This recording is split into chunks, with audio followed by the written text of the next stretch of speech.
everyone on this beautiful, blessed Saturday morning. Remember, give God all the praises, all the glory, all the honor. Thank Him for waking you up early this morning in your right mind, starting you on your way. Man, you better give God some praises. And to anybody that's getting ready to bury a loved one today, or you lost a loved one, I send my deepest condolence and my love to you and your family this morning. Today we going to lay my friend, going to do her funeral today. She ain't no friend, she family. Good morning, Queen Pisces, JSP, Pink, Jesse, the chosen one, Ashley. Good morning, good morning.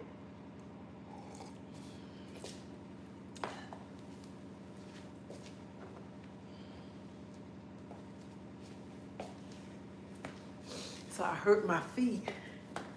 So I'm wearing a band on it. I had to go to the doctor. Ugh.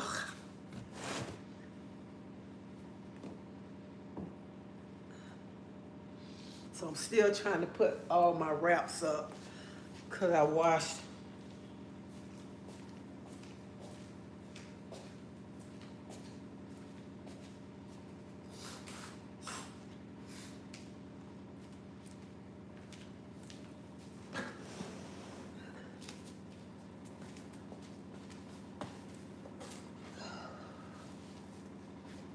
So I have 2 hampers here. And I got all these wraps that I got to fold up.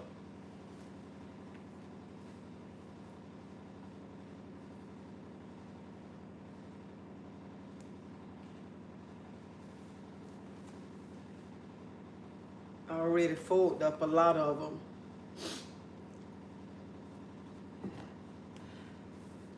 Because I know people be wondering, do she ever wash her wraps? Yeah, I wash all of them. And it took me 4 loads. I did 4 loads. I thought it was what my husband said was going to be 3, but it was 4 loads that I had to, when I washed everything, it came to 4 loads. Because usually I just go to a laundromat. Oh, my hat bust. But I ain't going to keep this. I usually go to a laundromat.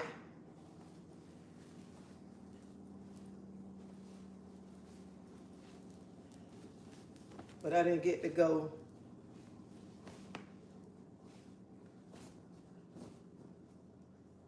And this wrap right here, my sister Deidre bought me this for a birthday present.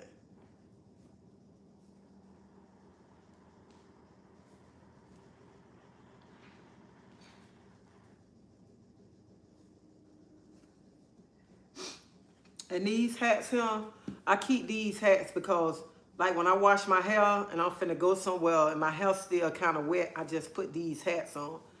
But I'm gonna have to buy another one.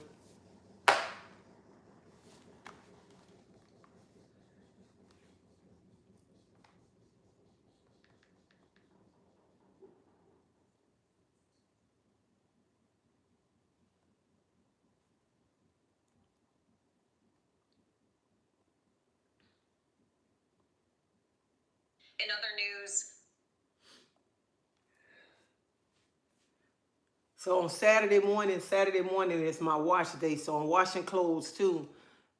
Because I wash up all our uniforms and then I wash our regular clothes.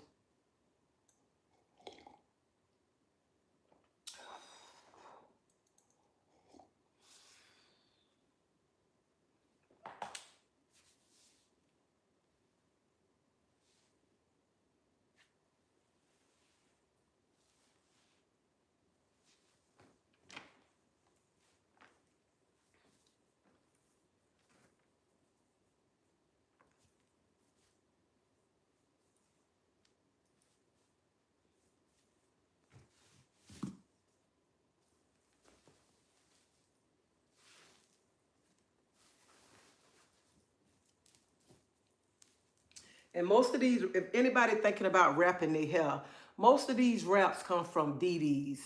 A lot of them come from DD's.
You know, some people come on here. I have to laugh at some people. People be coming on with the foolishness early in the morning. And people come on with the foolishness thinking you're going to get upset when they say something.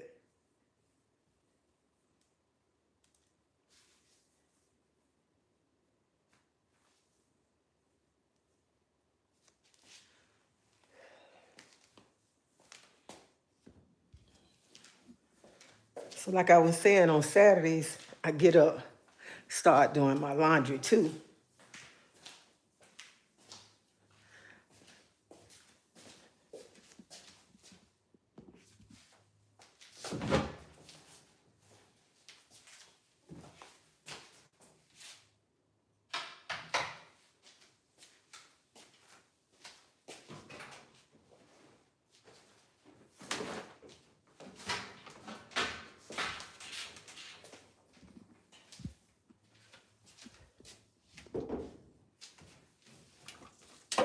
I try to knock everything out.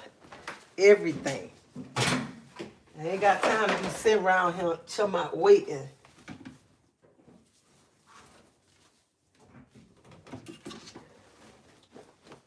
I like to wash my work clothes and then I iron them up after they finish drying.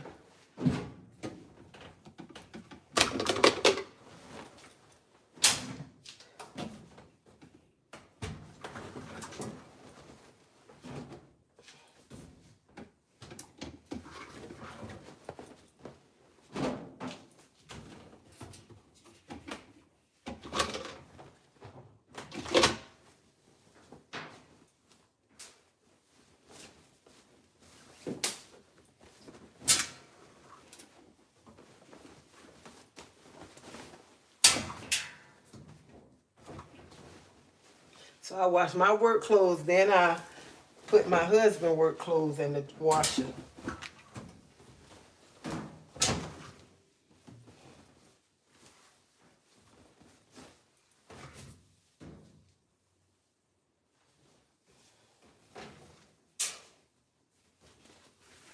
I like to make sure all my shirts and pants turned on the right side.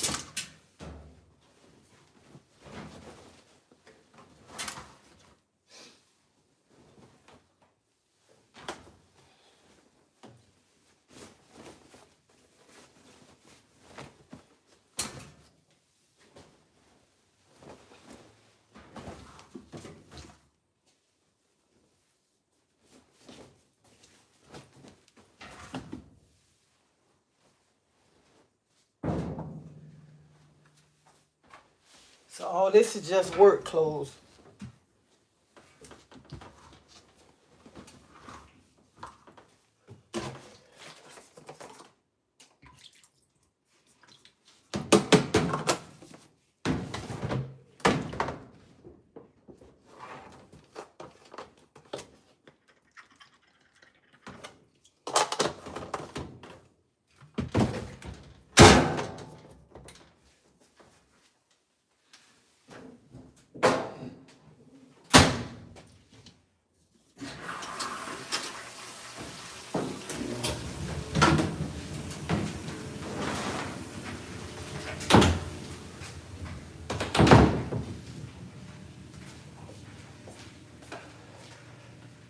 I'm so mad. I can't, what I want to wear to the funeral, I can't even much wear no heels because my feet messed up.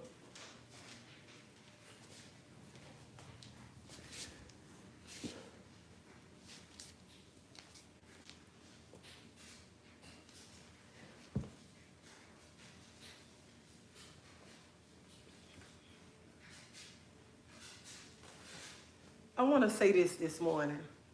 When I was in there taking a shower, and I was thinking, I said, you know what? I said, you know what? People will celebrate your downfall.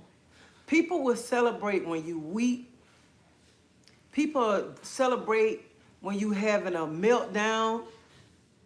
People just celebrate when you down. That's when they celebrate. And and the same people that be celebrating, then the people that be praying on your downfall. And those are people that don't want to see you up. They want to see you down because that's giving them, they celebrate you.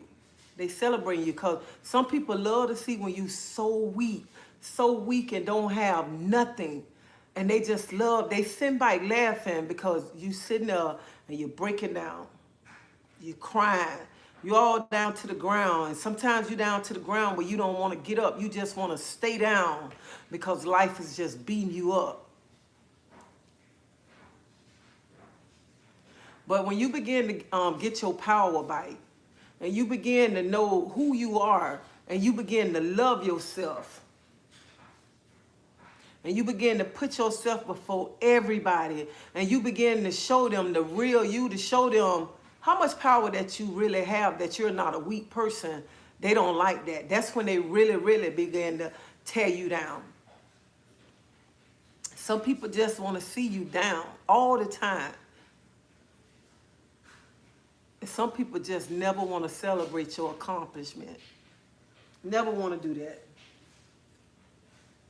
They always want to tell, and then when you begin to get your power back and you begin to show them who you is, they always got something negative to say to you because they want to see you stay in that same spot. They want to see you up beneath them so they can always have something to say to tear you down.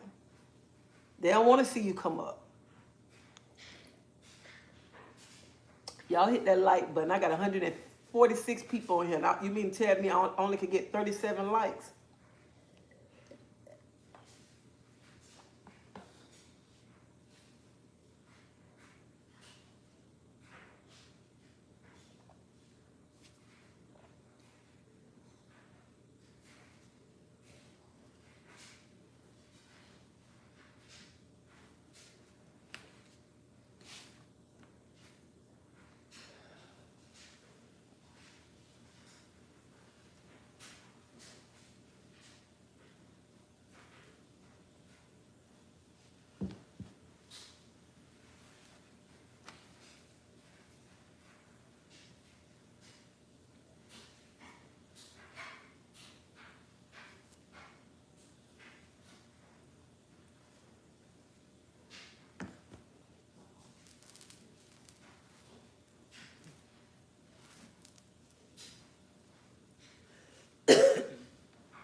Good morning, Rooster.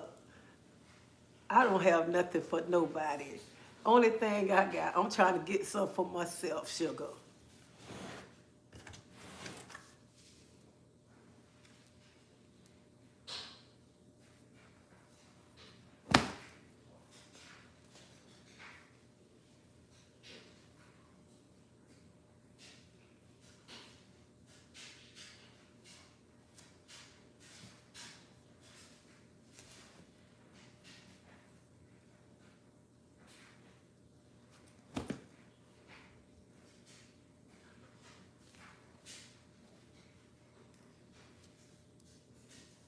So I'm trying to do everything I need to do this morning. So when I come back home, I don't have nothing to do. Last night, my son said, Mama, what you finna do? I say, go home. He told me, that's usual. He told me, all you want to do is go home and lay around. You don't want to do nothing. And my sister said, because one of our friends last night, she was selling dinners, so we went over there to support her little, her little business she was doing. So my sister said, you ain't got nothing to go home to do. Why you want to go home? I'm like, I want to go home. She's like, you can stay over here a little bit longer. You ain't got to go home.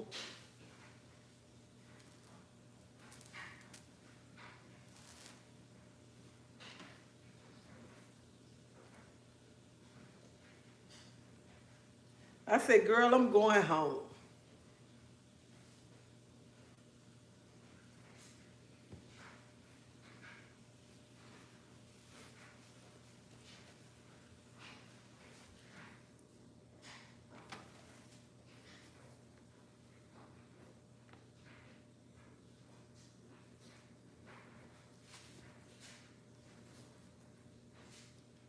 So for those who coming on here, y'all wondering what I'm doing, I'm folding up my wraps.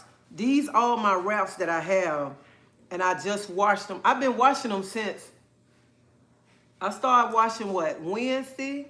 I started washing them and drying them. And so today I'm just folding, because I fold some of them up. I'm just folding the rest of them up. And this, all of them right here that I got. All my wraps that I got to fold and put up right here.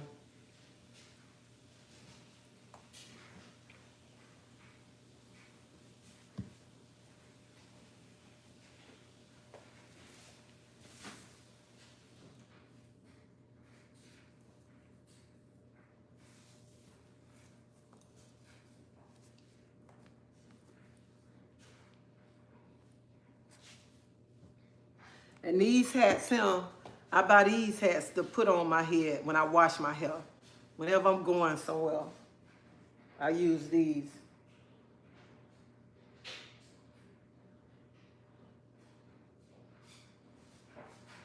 Hey, Miss Treasie, you're supporting your friend business, not little. I'm not saying little business in a wrong way or anything, because she got a big business. She rent tables, she rent chairs, and she cooked yesterday. And the reason why I'm saying little like that, because it was just a little thing that she did yesterday. So honey, don't take it too personal, okay? It was just a little something that she did yesterday. Hold on.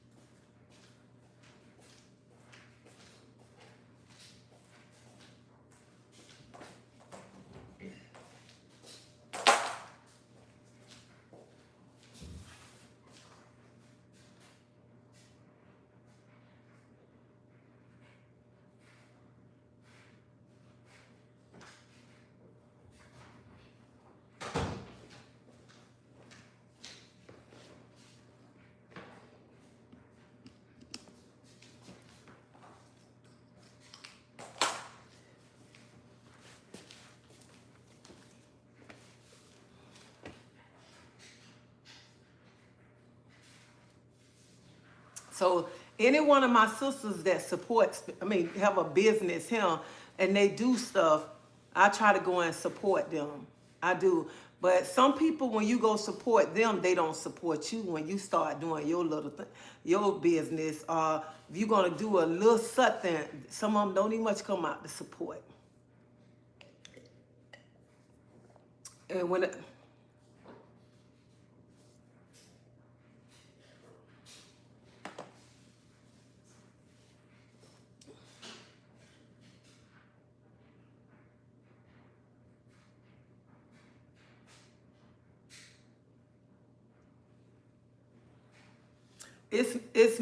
it's me, Kia. I understand what you were saying too.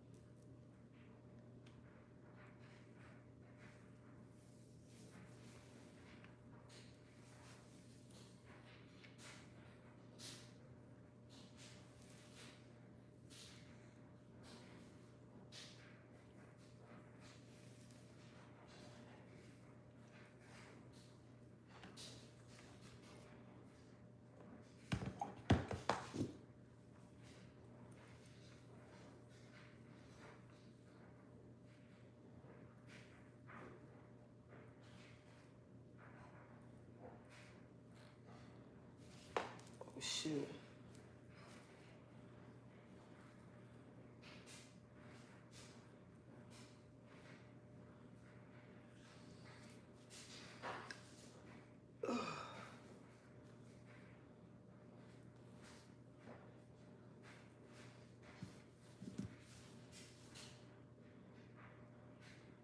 I have a lot of them. Oh, I have. And every time I go in the store, I see one. I be saying, no, I'm not going to buy now. No, no, no. I'm not going to buy now. I got too many. and turn right back around and bound.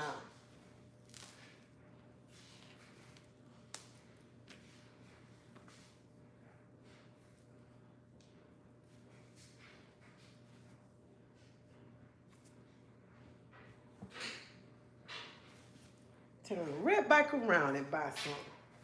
And these two I got on my head, they too little. So what I did, because I had to grab something to wrap my hair up with. So what I did, I wrapped one, then I just brought the other one around.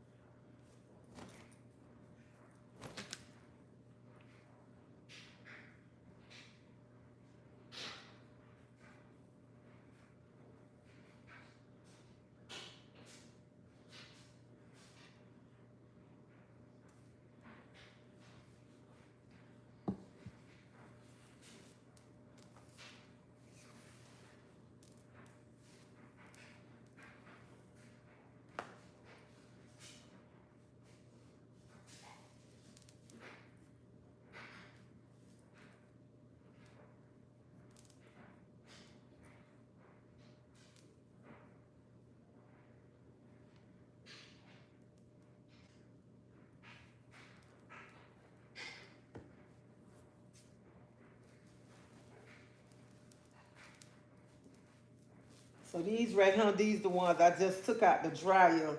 So they all tangled up.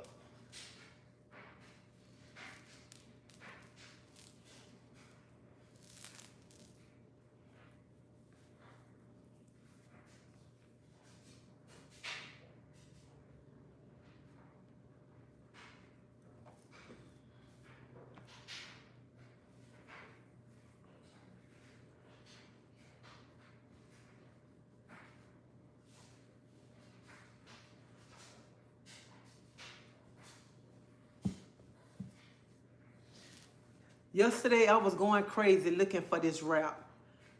I was going looking everywhere because I had to put on my shirt to go with this. And I could not find it. I said, watch I find it tomorrow. Watch.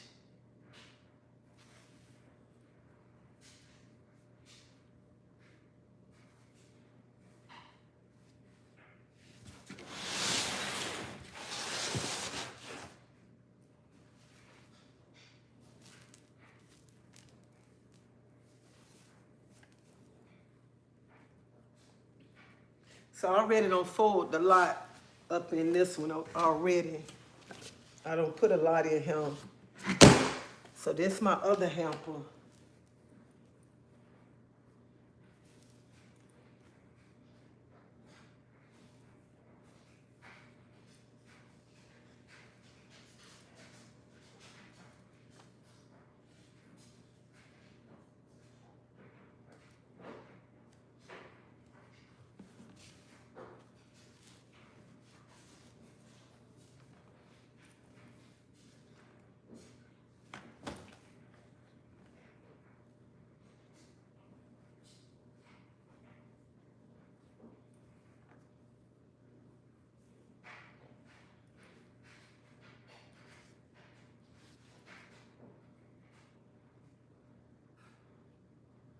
Hey, Teresa, and happy Saturday to everyone. This would be my first Mother's Day without my mother.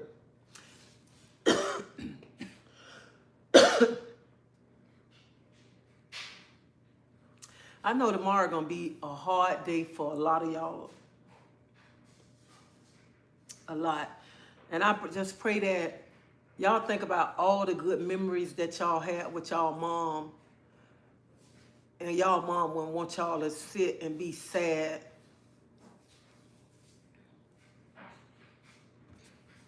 Because I don't know the pain that y'all going through. I wouldn't even much know how I feel without my mom. My mom called me early this morning, talking to me. And I'd be so lost without my mom. So my heart goes out to a lot of y'all who have lost their mother. And if you haven't lost your mother and your mother here, honey, enjoy every minute that you can with your mama. Every minute. Just like when my husband told me, my husband said, what a woman don't understand. You can always have another child, but you cannot never ever have another mother. Never. And that was, he told me that when I was going through my little times, and I was just crying all the time. And he was like, you can always have another child, but you can't have another mother. And that's what a lot of people don't understand. And so enjoy every moment that you can with your mama. And you know what? And a lot of people, I know a lot of people just running around saying, I got to buy this, I got to do this, I got to do that. It ain't about what you buy. It's about making memories. Memories outweigh anything. Anything. Because one thing about making memories with your mom, you can sit by it and you can think about it. Even if your mom leave or you leave, y'all gonna be able to think about all the good times that y'all had with each other. And then some presents. And there's a lot of ungrateful mothers out here too, gonna be ungrateful tomorrow. Even if your child was to even come home and just buy you a little present, and you get mad, be like, that ain't what I wanted. Why would you buy me this? Baby, that present ain't nothing. The memory outweigh this present any day. Any day. I would rather have a memory than a present. I told my husband yesterday, I say the best present that I can ever want for a Mother's Day present is I can just, if my daughter just call and say, you can hold my twins. Them the first grandkids I ain't never hold. Out of all my 11 grandkids, when they was born, I was able to hold. That'll be the best present ever. So I'm not thinking about no gifts, no nothing. I'm thinking about memories.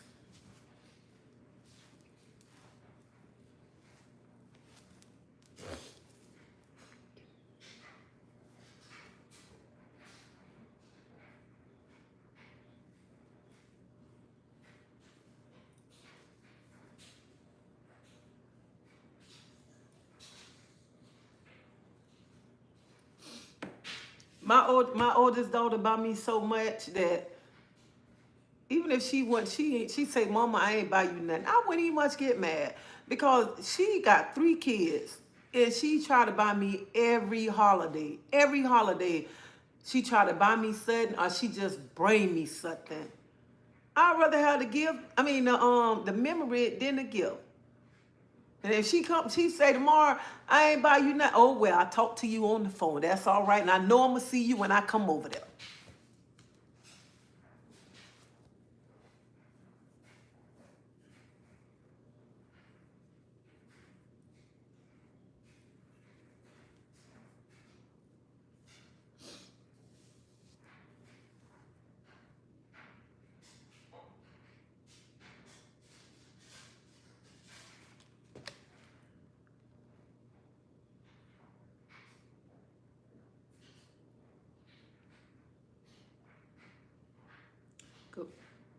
Good morning, K.E., Georgia, Sharon, Gemini. I got a lot of raps, okay? A lot. That's why it's been taking me so long to and no, I am not cooking you know what? I ain't gonna say I ain't gonna cook, cause I know me. I'll be like, I ain't going out to eat. I'm finna cook. I'm gonna cook my food so I can have me some leftovers. So I ain't gonna say I ain't gonna cook. I was thinking about, you know what I might want? This is what I want to cook me. I want to go buy me some lobster raviolis, get me a lobster, and make me something to eat. That's what I'm probably gonna have tomorrow. Cause I know if somebody say let's go eat or whatever, I don't want to go eat. I'm finna cook my own food. I want my own food because I want me some leftovers. I gave my mom her flowers while she was alive and took care of her. She died in my arms. I am so sorry to hear that. So sorry that your mom passed in your arms. So true. When you have these teens that are struggling to raise, my daughter by myself, her father deceased, so it's hard dealing with a single mother. And you know what? It's hard when you're a single parent. It's hard. And I be looking at it like my daughter a single parent. I be saying, she got to go all out her way for me. I know she loved me.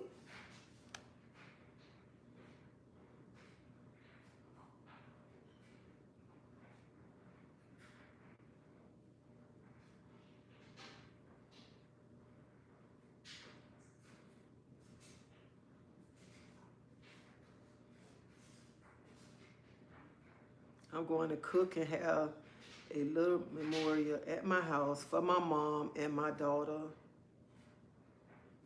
Merlin, your daughter passed?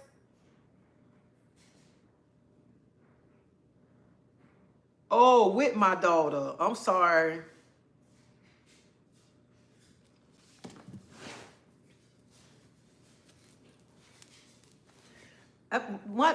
The women in my family, like, tomorrow we'll get together. We might get together at my aunt's house.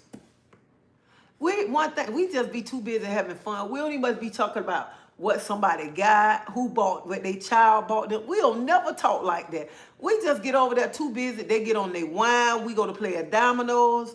We don't even must be thinking about all that stuff. Child, please.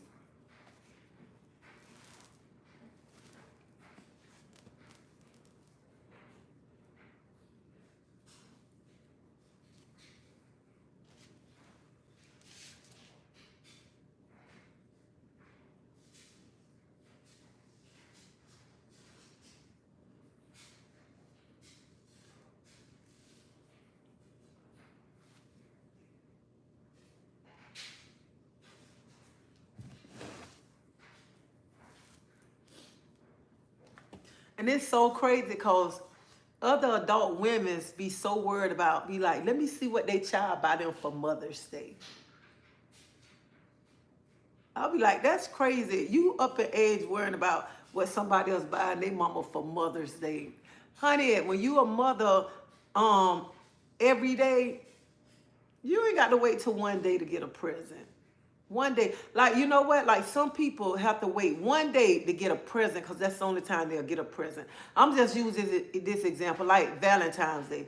People be like, oh, they better get me such and such, such and such. You got to wait one day to get a present from somebody? One day? Man, please. Y'all better enjoy life. Enjoy that person. Enjoy your kids.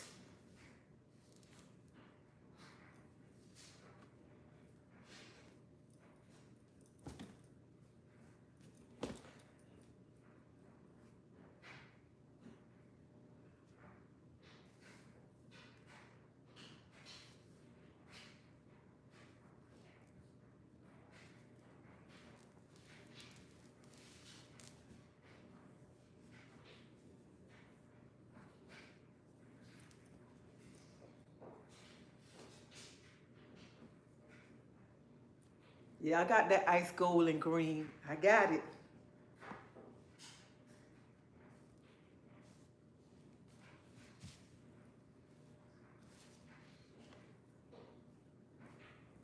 Boy, don't seem like I'm gonna ever get done.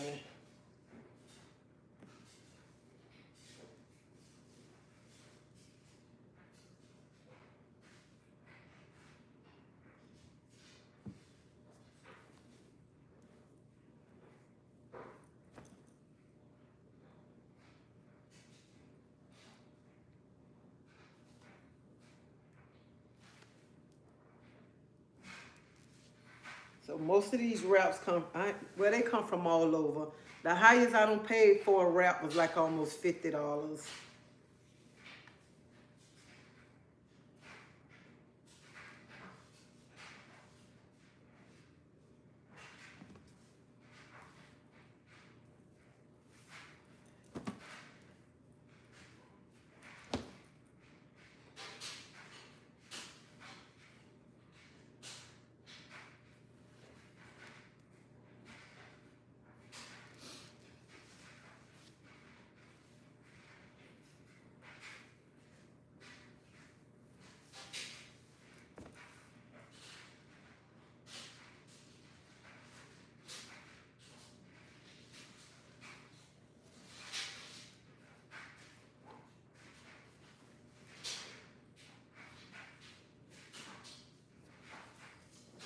Miss Tracy, when did you start your... I started growing my locks in '07. This lady from St. Lucia started doing them. And then when they locked up, I just stopped going and I just started letting it grow. And I started wrapping my hair in '07 too. So a lot of these wraps, I started buying these wraps like in '07. First, I was just wearing black and white. I had four wraps, and I said, and I just started buying different colors.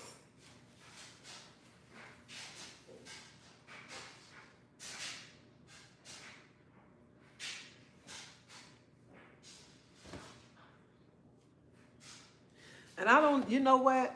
I don't know why people think that when people got dressed, they have, some people have nappy and stink and they don't wash their hair. Just because people need to stop looking down on people who got dreads. Because they not funky. They not funky. We save money. Because we ain't got to run to the beauty salon every 2 weeks. Every 2 weeks. I know I don't go to no beauty salon. And the people who do got dreads and go get styles, I love their hair. I love how they wear styles. But that's not for me. I just say I want to be all natural. And I did not want to retwist. I have to get a retwist when my new growth come out because sometimes it be so long.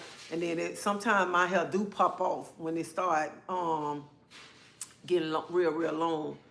But I don't spend no money. I don't have to go get an edge, no nothing, because I can do that at home, edge my own hair, everything. So I save money. The only thing I spend money on is shampoo, conditioner, and I've been using patana oil in my hair.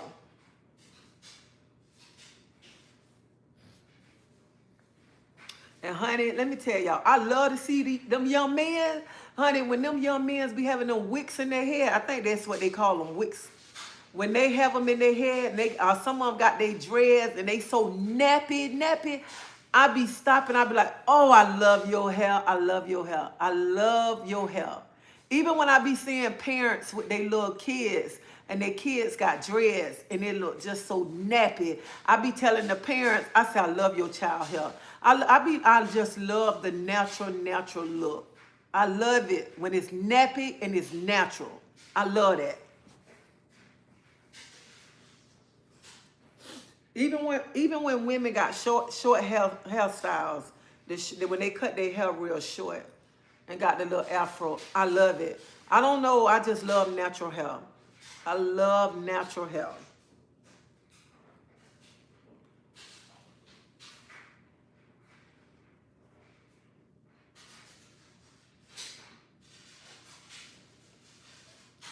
Stephanie, I was washing my hair every week. I try to do it every week, but if I don't do it every week, I wash my hair every 2 weeks. That's how I try to do it.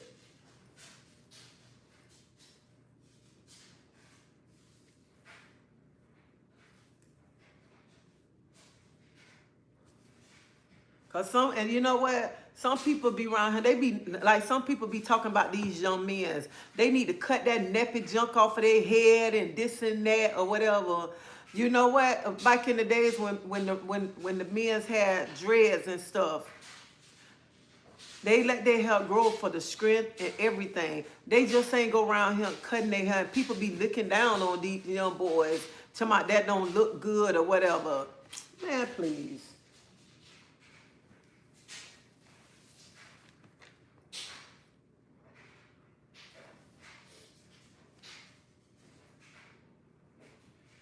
This old man from Jamaica told me, because he used to stare at me all the time, and one day he came up to me and he was like, sister, I stare at you. He said, because I remember back in the 60s, he said back in the 60s when we leave Jamaica to go to other places, they wouldn't let us come in because of our hair. And he said, that's why every time I see you, I always say greetings. Because I be so happy just to see how you always keep your hair wrapped up and how they treated us back in the 60s when we leave Jamaica. And I said, well, I ain't from Jamaica. He said, I know you not, but I just want to say I'm happy and I love seeing you every time you have a wrap on your head.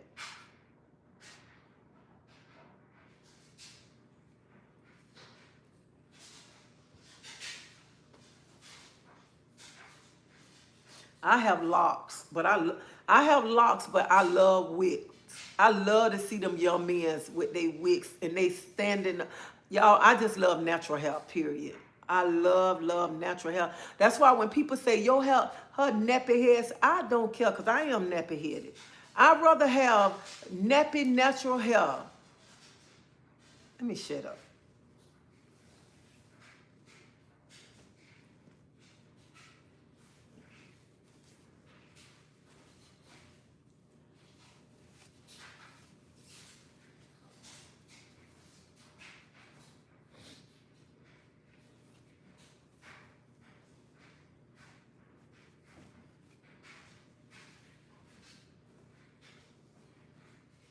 And don't get me wrong, I did used to wear I used to wear lace fronts, not wigs. I used to wear the wigs. I used to wear weed in my hair, everything, but that's just not me. I don't wear makeup. I don't wear eyelashes. I don't wear none of that. I don't even much put lipstick on. No, I don't do none of that. None of it.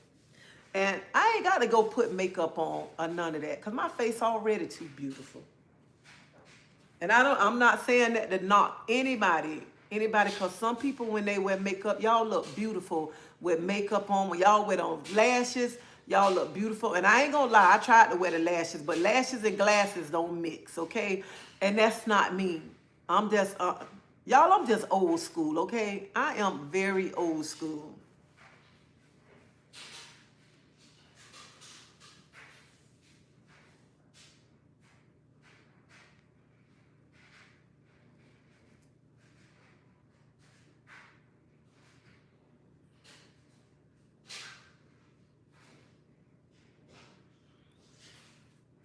Maria M, we not even much going there. Okay, but I'm gonna laugh off of your comment.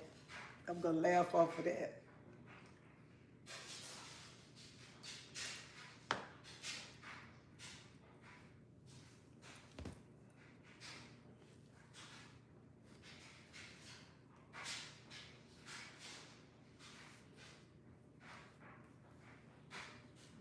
Y'all, this went with my wedding dress. I still got this. For my wedding, 20 years ago. June gonna be 20 years ago. I still have it.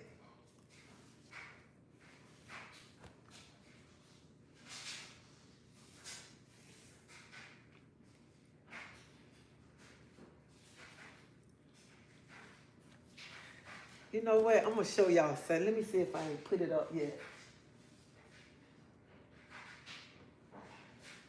Hold on, I got to dig in here because I got to show y'all something.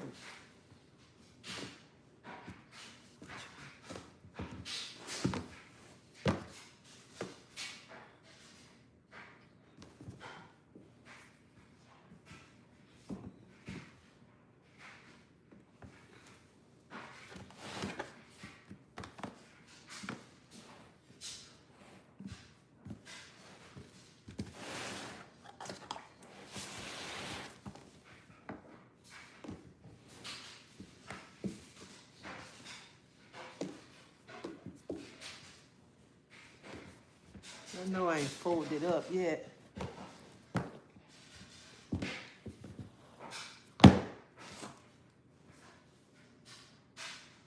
I think I don't fold it up. It's down up in there already.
You can go to DD's and buy these scarves. They have a lot of different kinds.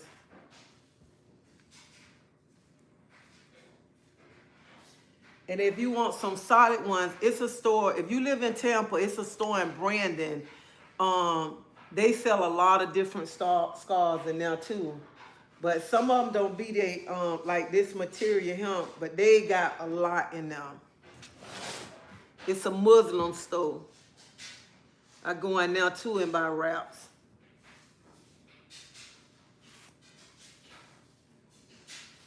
So these right here, these scarves here, these like when I first started, they too little for my hair right now. So what I do, I put them I put them on with another wrap like this one here.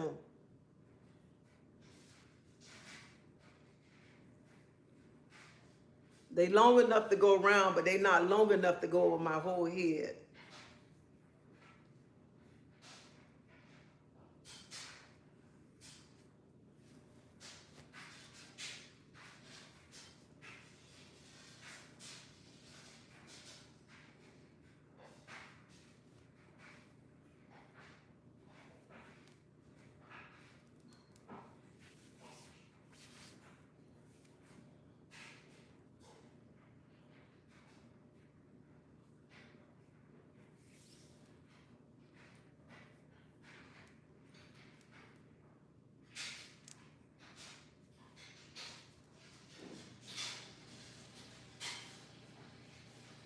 So this one here.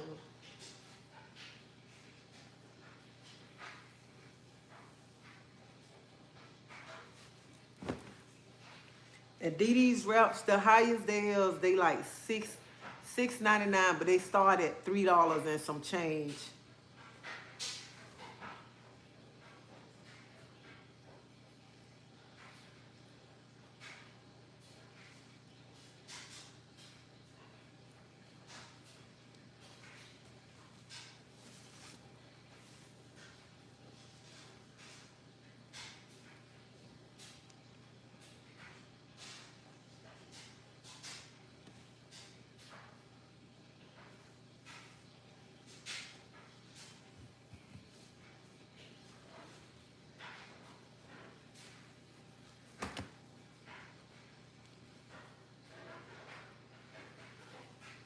I even much got a wrap that from my daughter, when they wore in my wedding. I got they scarf that went with their dress. I still wear that around my head too.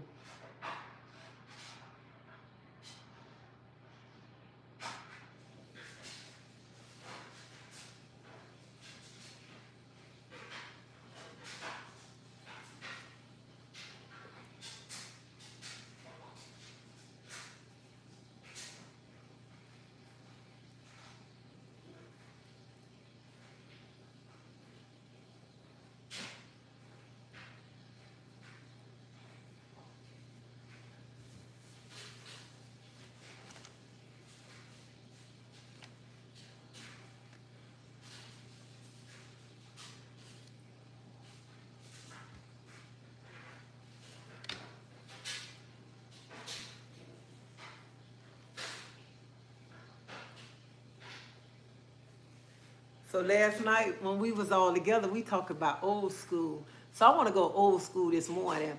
I don't know if some of y'all ever knew about free lunch. Because here in Tampa, we had free lunch like during the summertime. They bring the free lunch to the park and everything, Monday through Friday. And the coaches hand out the free lunch to the kids. So we was talking about that yesterday. And we was just talking about like growing up in the projects, how the projects was. And y'all know I put a video up playing Foursquare, because that's what we do. When we get together sometime, we still play Foursquare. Or we get together, we can just, like my family, we can just pop up at my aunt's house right now. And somebody can say, let's go to the park and shoot ball. We go up there shoot. They go to playing basketball. We go to skating. We still do that right now because we let the kids know how much fun we used to have back then. And my grandkids, they still do that because my grandkids, will go to the park. Like my grandbaby, He go to the park on his four-wheeler, go out there and play basketball. We still try to show the kids, you know what I'm saying? You can go outside and play. That's why we go to my aunt's house to show them. Everything you do don't have to be in the house on a game. And we show the kids the stuff that we used to do when we was little kids. So they won't have to be to my, oh, I want to go in the house, I want to stay and play with my game and stuff. No, go outside and play. Go outside and play. Have some fun. Stop sitting up on this game all the time. So that's what me and my family do. We get together and we just do little stuff like that. And you know what? When we was little, we went to the park, especially on Turkey Day, Sandwich Turkey Day. That was like when all the children come outside for Turkey Day. Because everybody want the turkey sandwich. It was something about that turkey meat back then when we was little.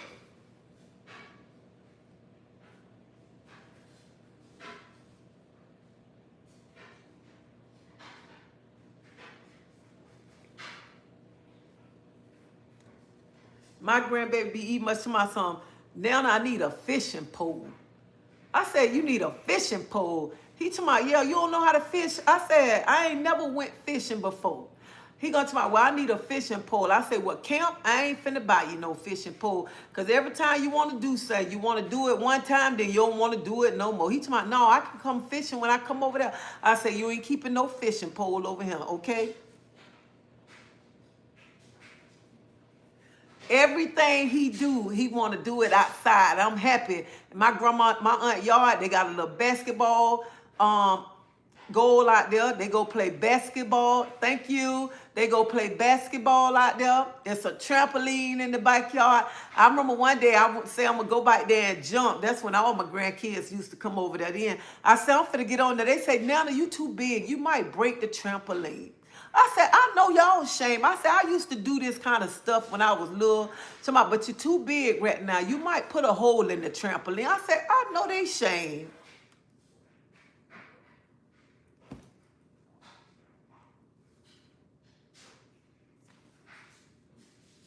And that's why I carry my skates in the car. I got 2 pairs of skates in the car. So when I go over there, if they talking about going skating, I put on my little skates to go skating with them. Because sometimes when you get, like in my age, you still have to show the children, you know what to do. You still know how to have fun. Let them kids know. Because some parents be like, I ain't doing that. We still get out there and do things with the kids.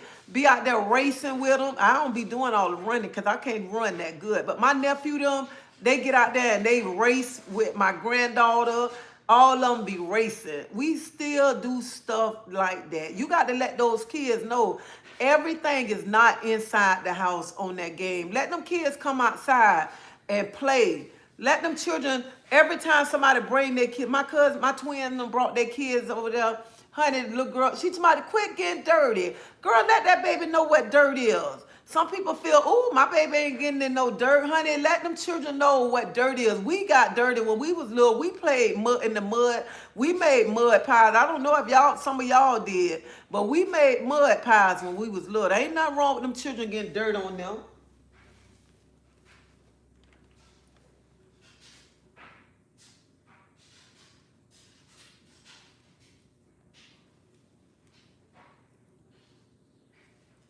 And then we used to have like slides. We used to have all that, get up there, slides, swings, everything. But now it seems like here in Tampa, like some of the parks that's like in the little, like in some areas, y'all, they don't keep up those parks how they keep up the parks where the people got money at. It ain't like it used to be. Back in our days, we had coaches on the park. When you get out of school, you had that coach that I showed y'all on my live yesterday. That coach there was like a grandmother to my kids, to all the kids in the neighborhood. Miss D was oh my God, I can go on and on about Miss D. I can tell y'all about my coaches. My coach when I was little, Coach King, Coach Dunn, all of them coaches there.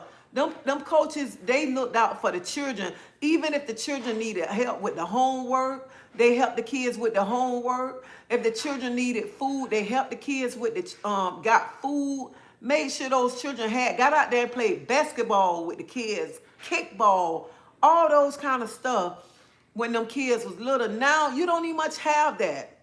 You don't have none of that right there. If you want your kids to go somewhere, it's like it's always about money. Right now it's hard times. People can't afford for their child to go to the center just to have fun. You got to pay for your child to go to a center. What happened to all the free stuff? Parents, and it's a lot of single parents right now. They single parents, they working. And then they got to struggle to find somebody to watch their kids. I remember you can pay $15 for the whole summer. Now you got to pay like $500 for the whole summer. And that's bad. And that's in the low income neighborhood where their children can't even much have no fun. They can't even much go in the park and enjoy themselves because they not taking care. I mean, the people not taking care of it. Are they locking the parks up so the children can't go in there to play? They can go in there and play if the center open or this and that. It shouldn't be like that. That's why a lot of kids get in trouble right now today. We got to start putting our kids first. Start letting the kids know that people still care about them. Stop letting the kids feel like nobody don't care about them, that they got to keep running, getting in trouble.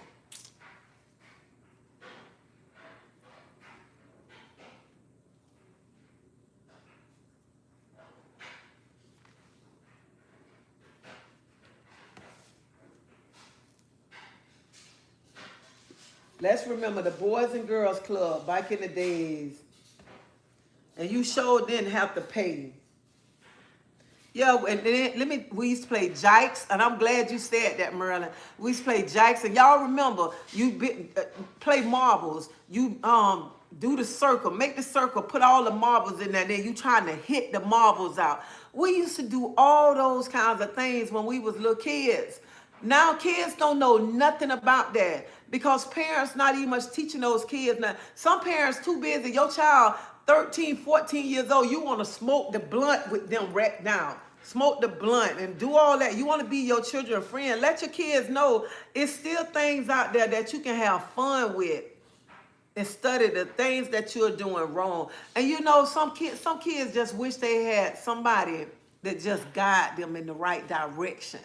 Some kids don't want to be out there doing the things they doing.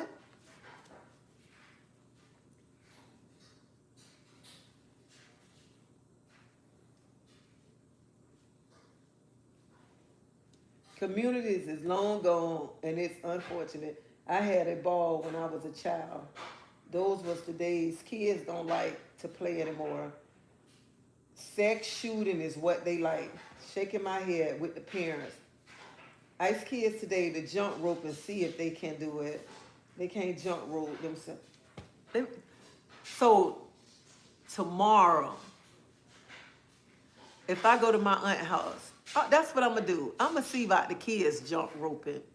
I'm going to see if they know what about jump roping, doing all those kinds of things.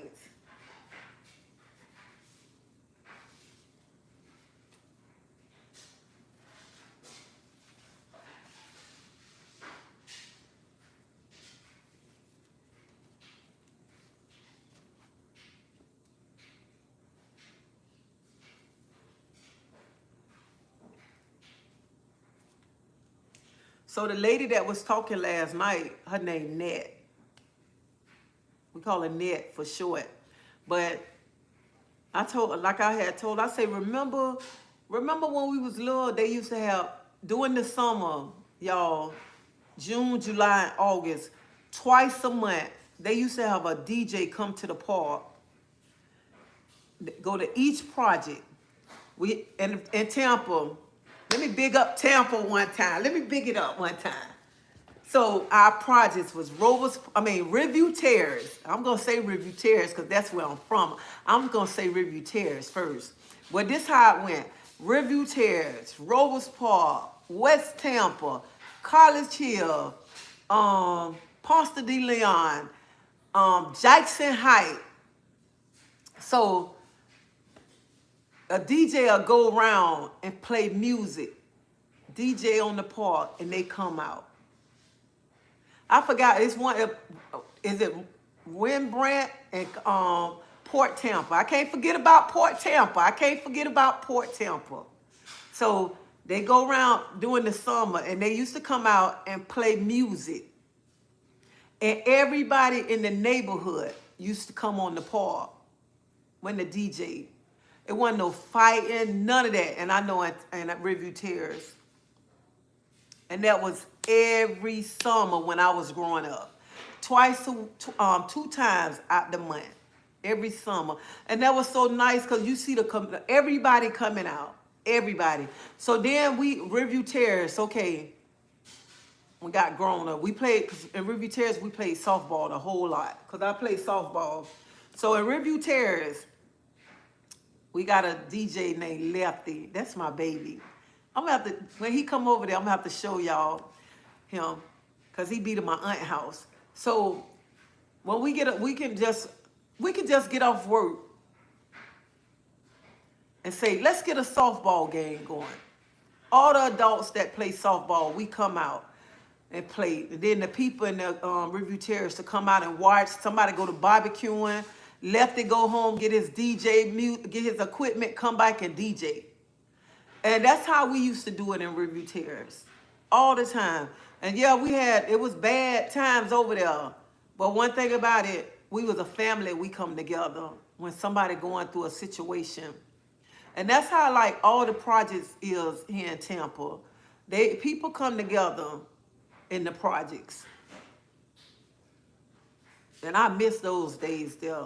I miss those days. Because, I mean, Riverview Terrace, Rovers Park, West Tampa. Oh, West Tampa Main Street, okay? Main Street was the bomb, okay? I can go on and on about our projects here in Tampa. Oh, I can go on and on.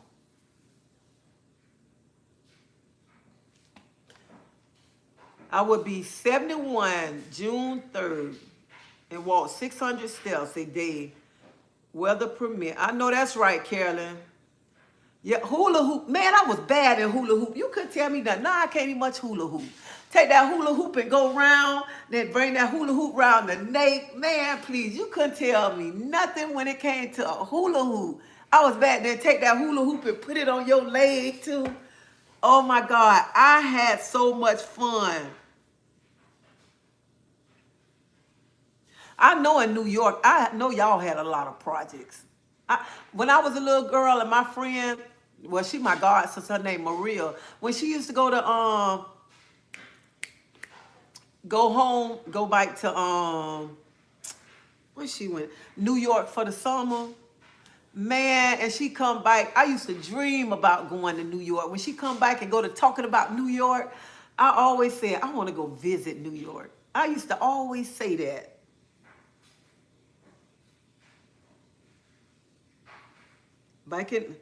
Back in the days, communities was important. It was about getting together. And you know what it was? Y'all got me going old school now. You know what I used to like when you come outside in the projects? I don't know about up north or whatever, but I know here in Tampa and stuff, and Miami too. I know you can come outside. Somebody gonna go get a barbecue grill, and you gonna see people out there barbecuing. You gonna see people out there. Let me tell you, some spades. I played spades, but I'm not all that good in spades. I play, but honey, them bones. Oh, you get them bones out. I'm ready. Play them, and y'all, whoever don't know what bones is, dominoes. Honey, get them dominoes out. Man, look at him. Oh, you seen somebody, and we in Tampa, we're in Riverview Terrace. Honey, we had them horseshoes out. I got horseshoes in my car. Had them horseshoes, them dominoes, a domino table going, a spade table going. Man, you got it going on. Nobody can't say nothing then. You got it going on, baby. I got to get my charger. Hold up.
My first cousin lived in Harlem Projects. I went there every Sunday, summer. And you know what? And when people didn't stay in the projects and they come there, some of them may want to go home. My cousin used to love to come to our house on the weekend. Because one thing about it, you're going to have some fun in the projects and you're going to find something to do. Dayton, Ohio. I love my hometown. Grew up in the projects. Loved it. And it was the most. New York summer was lit. A lot of my down south friends would come visit us for the summer. Now parents want to fight the kids because they're the same age and mindset as the same as the kids.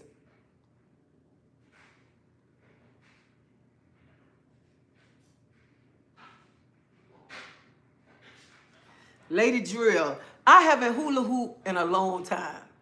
But let me tell you, I love me some skates now. I love going skating.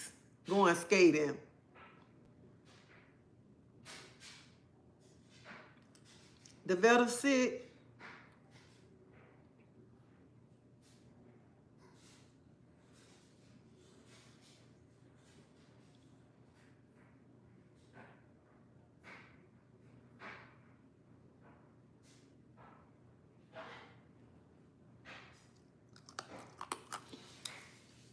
And hot scotch. I used to love some hot scotch. You step on the line, then you got to start all over again. You got to jump, wait, 1, 2, 3. Then when you got to jump to 4 and 5, then you go to 6. And then, man, we used to have so much fun. So much fun. And back then, some of the parents get out there and play kickball with you. Some of the parents be like the parents against the children. Man, people don't know nothing about that. This young generation don't know nothing about fun.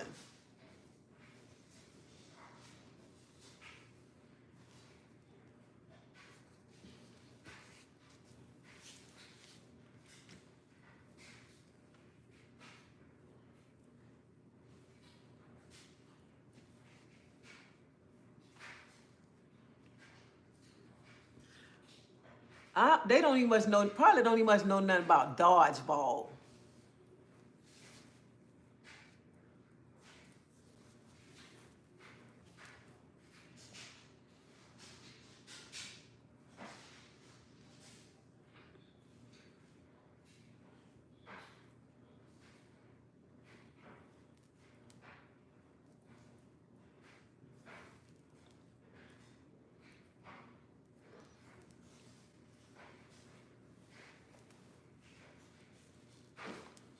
On Fridays, frying fish.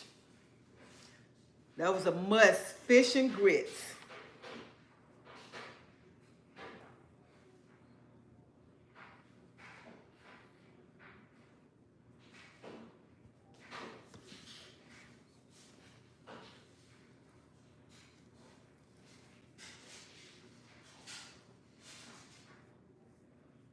And your parents, you know what? Your parents can go, back then, you see a child doing something, you be like, I'm finna call your mama on you. I'm finna call your mama right now. And I'm gonna tell, and I don't care if you get mad either. And pick up the phone and call your mama and tell on you right there in front of your butt. Now you do that, them children be around here trying to hurt you. Well, hell, the parent gonna be on the child's side anyway.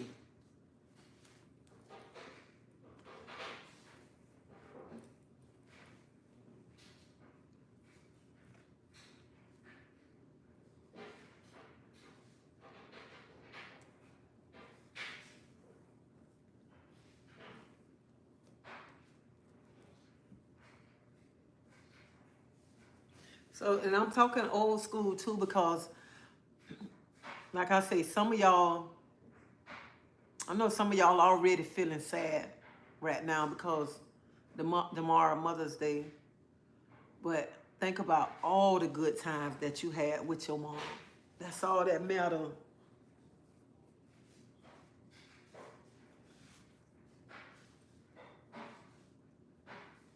Ain't this a pretty route? Look at this route. This is so pretty. And I bought this route from the store in Brandon Mall. It's a Muslim store. And they have all different kinds of wrap.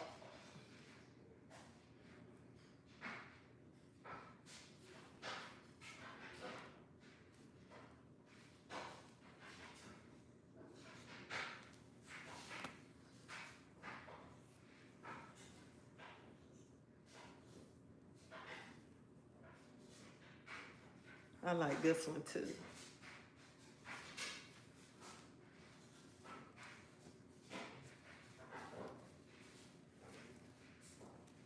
This is another one that I bought from there.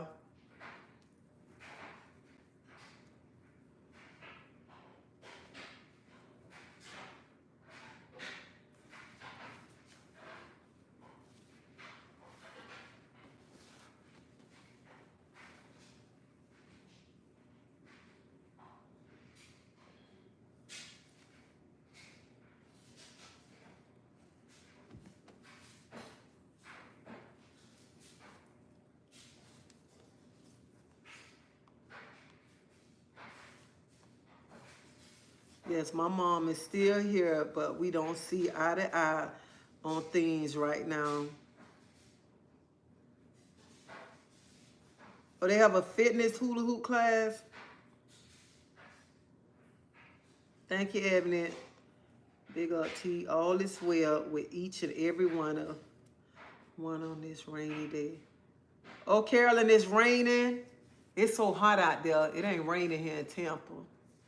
And I just read a comment. Yes, my mom is still here, but we don't see eye to eye on things right now. You know what? Sometimes our parents do things that we don't like at times. And you only get one mama. And people, you know what? People don't, this is what people don't understand. When your mom be doing stuff you don't like, and then you be getting all mad. But then when you have kids, you sit back and you see what your mom went through. You see what your mom was telling you. But some people don't understand until they have their own kids. Then they begin to see. It ain't all peaches and cream. Everything not peaches and cream. So your I'm fit, like I told y'all, I'm finna be 56 years old next month. I thank my mama for getting on me. I thank my mama for all the things that she done for me coming up. And like I used to be when I was little, I'd be like, this lady don't love me. But my mom loved me. When you get your own kids, you begin to understand everything then. Oh, it's raining in Alabama. Cause my mom used to be to my treasie, don't let the street light catch you. And I'd be like, whatever. And now I sit down, I'd be like, dang, everything my mom was telling me, she was just telling me for the best. Cause a mother don't want their child to be going through the same situations they went through. A mother want the best for her child. Some mothers want the best. That's why they be hard on their kids. And a parent know they weak child. They need not weak child. A parent know the child that need the most attention out of the other kids. Some parents know that this child right here gonna be all right. This child right here gonna be all right. This child here might need me more. So you know what I'm saying? You can then, cause you look at it, you be sometimes. Listen, this how you sit back. You be like, dang, she love my sister and brother way more than she love me. But as you get older, you begin to see they probably needed more attention than you did. They probably need a more motherly love than you did because your mama, she love you, but she know you her strong child. She know what you can do. So that as I be telling my mama, I'll be like, girl, child, I'm happy you did that. Cause child, I needed that. So I am so thankful for everything that my mom did and how my mom raised me. Because I sit back and I see some of the things that my mom did. Like how my mom used to walk to work 5 o'clock in the morning. How my mom used to make sure me and my sister and brother didn't want. How my mom kept a nice place over our house. How my mama struggled being a single parent, taking care of 3 kids. And I sit back and I be like, dang. And sometimes my mama can call. My mama say, Treasie, when I sit down and look at you, or Treasie, when I talk to you, I be saying, this me all over again. Because my mama taught me how to survive. My mama taught me to work for the things that I want in life. My mama taught me not to sit and depend on nobody. To get up and always go get yours. And if what you don't have, that means you don't need it. So I am very thankful for everything. That's why when I'm around my mama, even when I go live, I want people to see my mama. I appreciate everything. Even those licks that I got. I deserved it, every lick that my mama gave me. And I could never just sit and say, my mama abused me, my mama this, my mama that. Because my mama did her best for me, my sister, and my brother. She did her best being a single parent.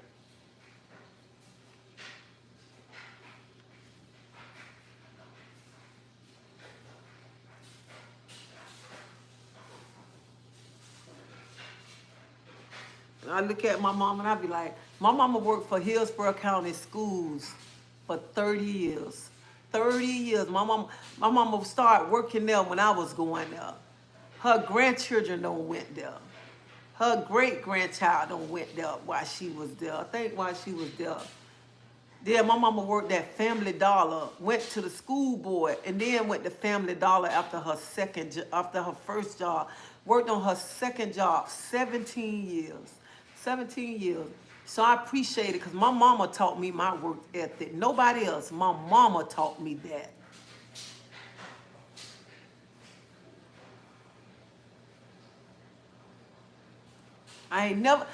Since I've been grown, I ain't never had to knock on nobody's door. Nobody door say, can I borrow some sugar? Can I borrow some salt? Do you have a roll of toilet tissue? Because my mom always taught me how to get yours. Even when I got out there and started selling drugs, I know my mom was disappointed because my mama didn't raise me like that. But I just wanted that fast life. I never had to go to anybody to ask them, can I borrow sugar, toilet tissue? And even when people had to come borrow from me, I ain't never, when they come and say, can I borrow a roll of toilet tissue? How you gonna borrow a roll of toilet tissue from me?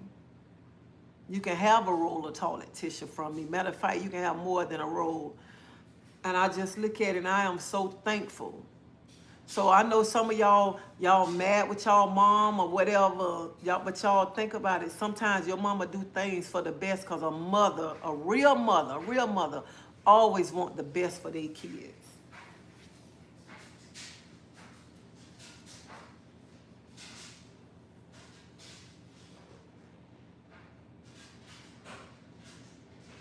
Who hit their mama? Who hit their mama? Honey, I ain't never hit my mama.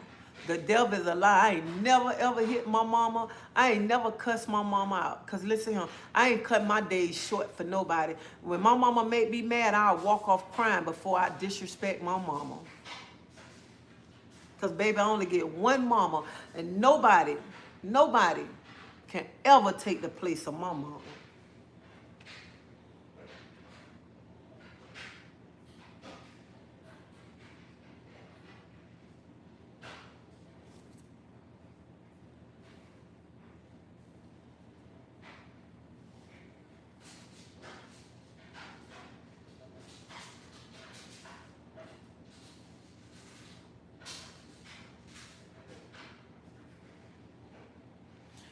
And I say, what parent want to see their child struggling? I got 3 kids. 3 kids. I never would have wanted my kids to sell drugs. I never would have wanted my kids to go through the things that I done went through. Not at all. I want the best. I always want the best for my kids. And then to see, my baby said, Mama, say you know how to hustle. And you hustled the wrong way, but I know how to hustle the right way. And I look at, I say, every time I see you, because you can take something, you can take nothing and make it into something. And that's what I love right there. I love that.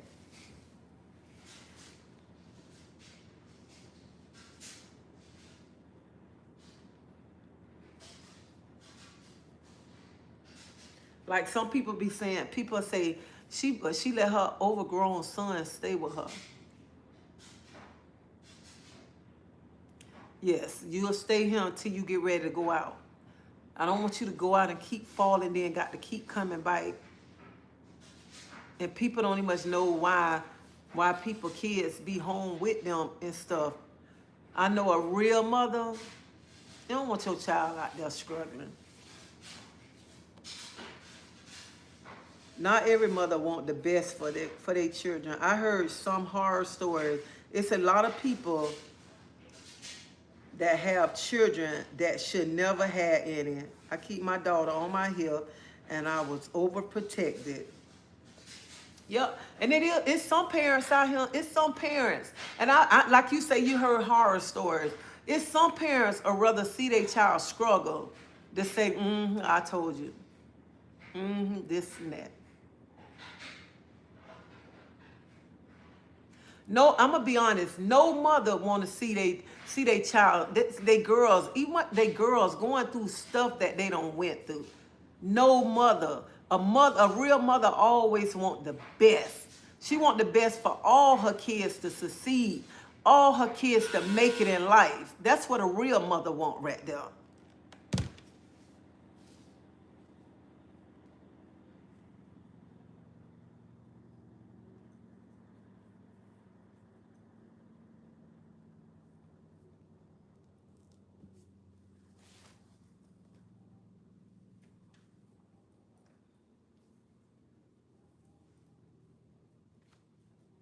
Y'all, I'll be glad when I finish folding these things up.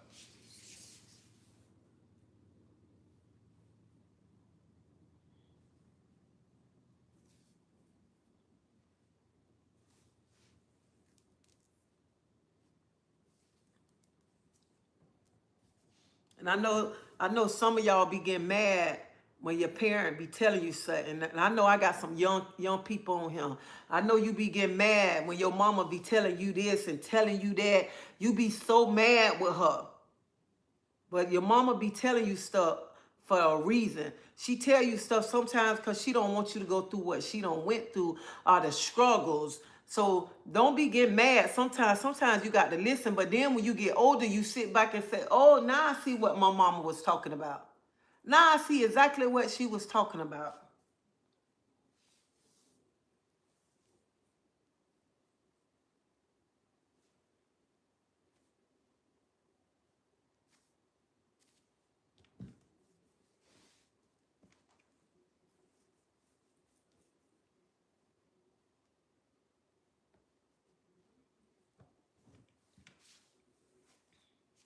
And then some of y'all mothers on here, y'all listen to other people telling you what you should do with your kids or how you should have did that. But then you sit back and you look at them. They can't even much handle their kids. They can't even much handle their kids. They not even much there for their kids. But they telling you what you should do in your household or how you should be a mother.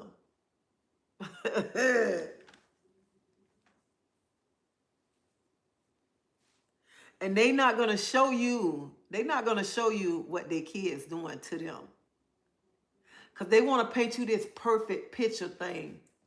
Being a mother is not being, it's this beautiful picture on the wall. Being a mother, you're going to make mistakes. You're going to do a lot of things that child ain't going to like. But other people going to sit back and tell you what you should do. And some of y'all sit back and listen to them. And some of y'all sit back and listen to them, listen to what they say. And they can't handle their own kids. Some of their kids so disrespectful to them. But they ain't going to let you see that. They're going to let you think they got it all together. Some of their kids, 14, I'm going to say about 10, 11, 12, don't even much come home at night. Because they can't handle the kids, but they want to tell you what you should be doing.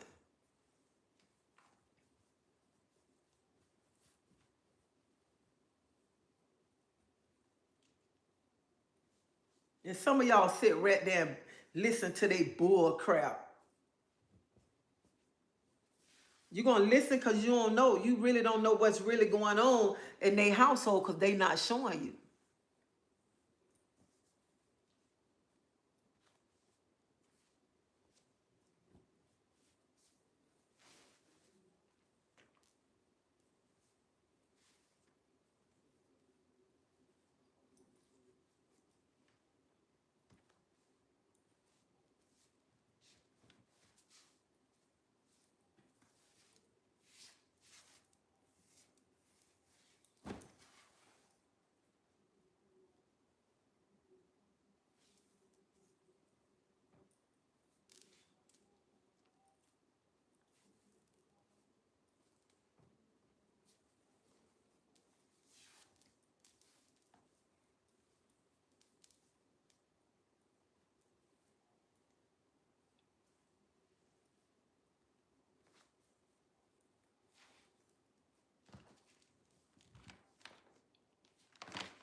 And you know what? Even if your son got to come back and stay with you, or your daughter got to come stay back with you, it's nobody business.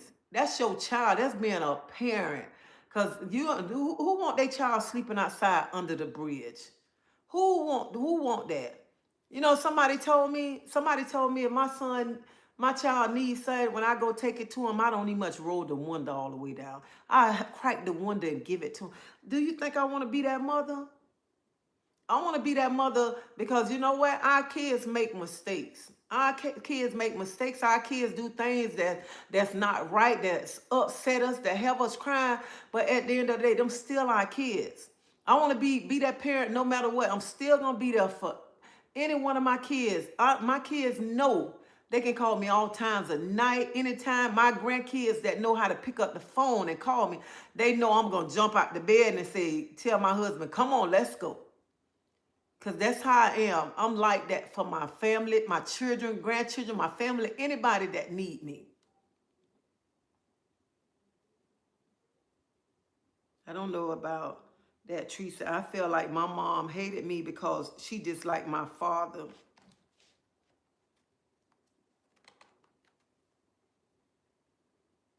And I feel if a woman dislike a man, dislike a child because of the father, it's crazy.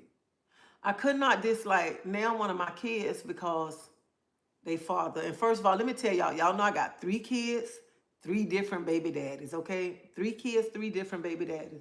I knew what I was getting myself in when I messed with them. I knew that. I already knew that. Then after a while, you find out who the person is, but you can't dip around here disliking the kid because of the daddy, because you got to look at this the saying right here. Mama's baby, daddy's maybe. Because see, know what? No matter what, the mama gonna be there.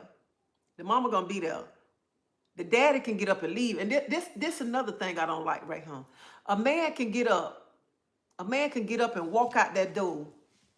Walk out that door, just leave his children, leave his lady. Walk out the door, ain't got to look back. But if a woman get up and just wake up one morning and just leave the children and leave with the daddy, she get a charge. She get a charge. So go back to the saying, mama's baby, daddy's maybe, because mama gonna be there. A real mama gonna be there. A real mama gonna be there no matter what. She gonna be there. She ain't finna turn her back on her kids.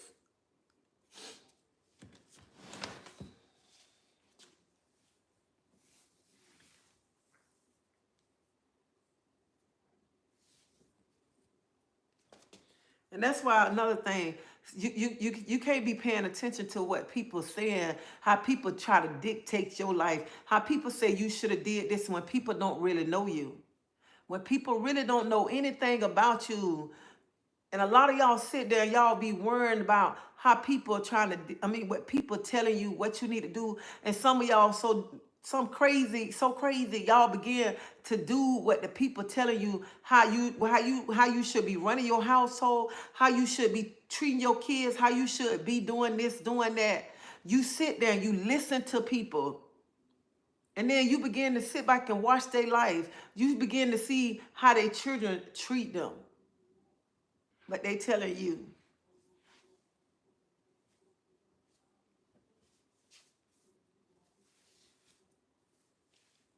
I can admit I made a lot of mistakes that to my being a parent. A lot of mistakes. And my main mistake that I made being a parent too. Working so hard to make sure your children don't go without. Make sure your children, make sure your children never want for nothing, never ever have to go to anybody, to ask anybody for anything.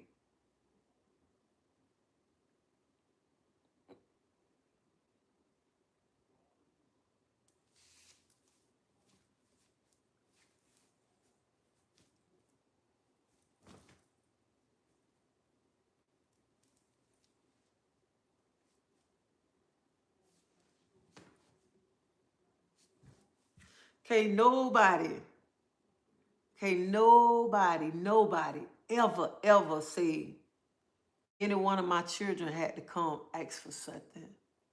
Any one of my children had to borrow a pair of shoes, um, can I wear your outfit? Can I do this? Can you do that?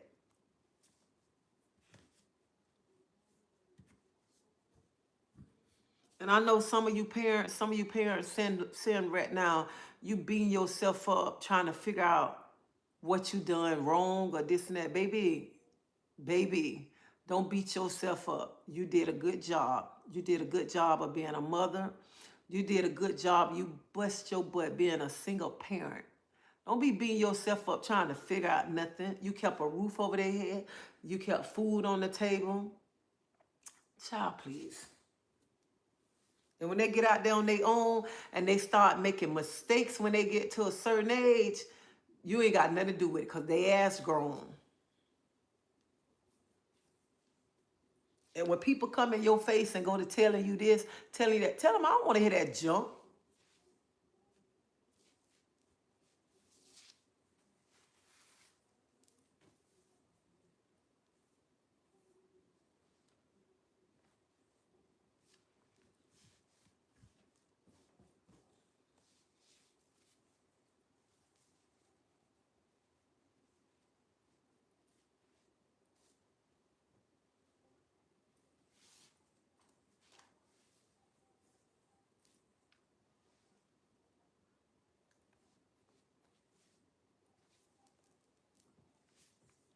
People would tell me,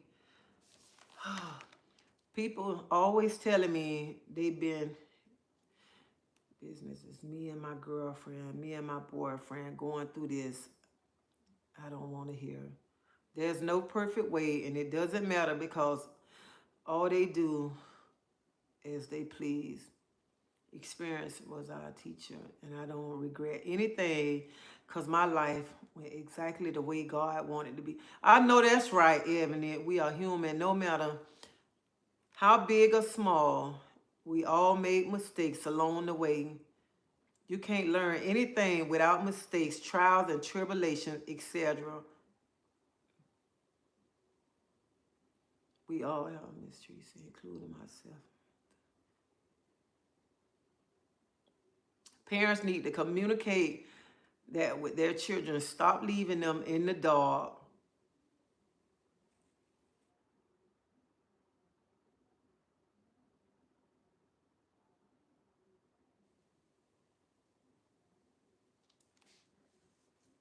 I be wondering.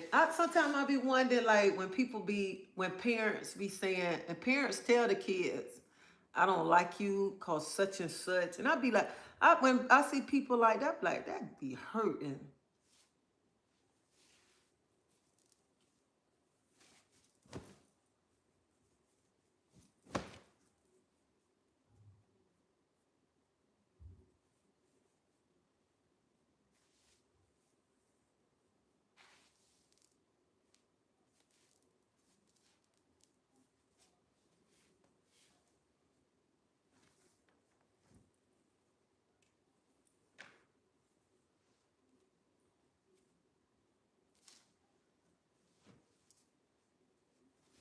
I got to go to this funeral. What I want to wear to the funeral, I don't think I'm going to be able to wear it because I can't wear no heels right now.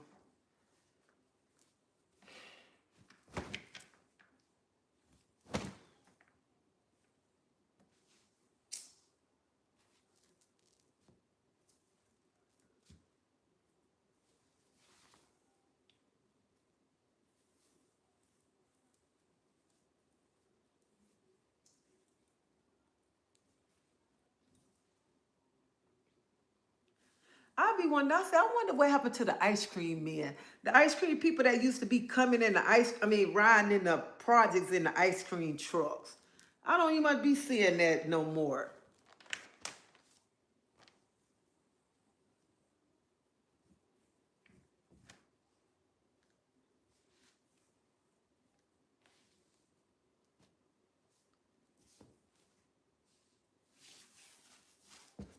And I'm telling you, tomorrow, this is very, very. This is what I want to say right here. I want to say this, and I got to get this off my chest. Get it off my chest. Tomorrow, I don't want to hear nobody say my children ain't even much buy me nothing for Mother's Day. My children, honey, you're a mother every day. Every day. So I don't want nobody to be sitting here, tomorrow, you all mad because your children ain't buy you nothing. And I know some of y'all gonna be hurt because y'all children ain't talking to y'all or whatever. I was hurt last year and the year before, last year, the year. I'm like, honey, it's about me. Every day is about me. Whoever don't want to talk to me tomorrow, okay, I don't need much care. I ain't finna be sitting around here boo-hoo crying or nothing like that. I said what I would like to have for Mother's Day. If it come, it come. If it don't, it don't. I ain't finna be depressed. I ain't finna be around here crying because if my child, if one of the other kids don't want to talk tomorrow or whatever, I don't care. It's all about me.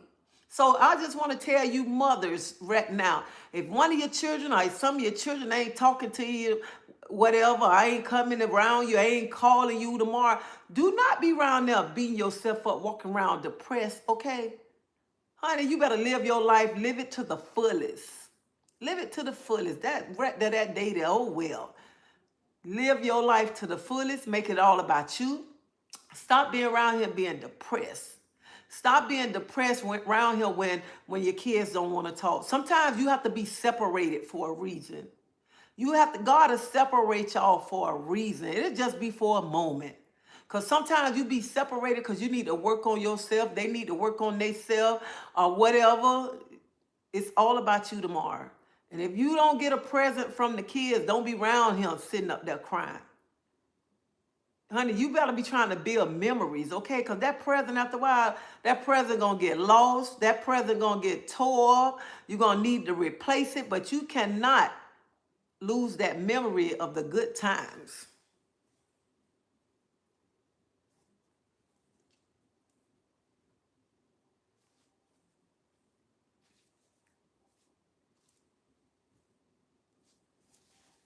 Child, let me tell y'all, I'm gonna be honest. Tomorrow I can sit in my garage, look at me a good little movie, and have me a nice margarita, and that'll be the best Mother's Day present ever. That's it. Have me a margarita with a salt around the rim. That's it.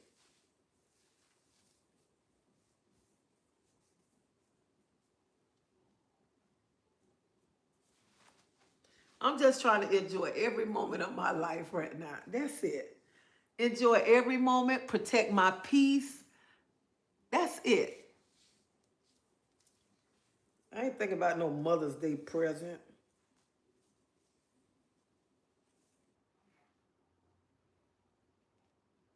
I wish they can come and tell you. They can be asking me, what you want? I'd be like, whatever. That's how I am. I'd be like, I don't know. Whatever. It ain't like a big, like I got to go, you can get me this, get me that. That junk don't, I know me. Since I'm getting older, I'm not all into that stuff. And I told y'all, even if I got a $12 purse that go across my chest, I'm happy with that. Cause y'all, I'm not all into name. Only thing I'm name brand in tennis shoes. That's it. I go to Walmart, buy my little tank tops for like $4. That make me happy. And y'all should know me by now, cause I wear tank tops all the time. All the time.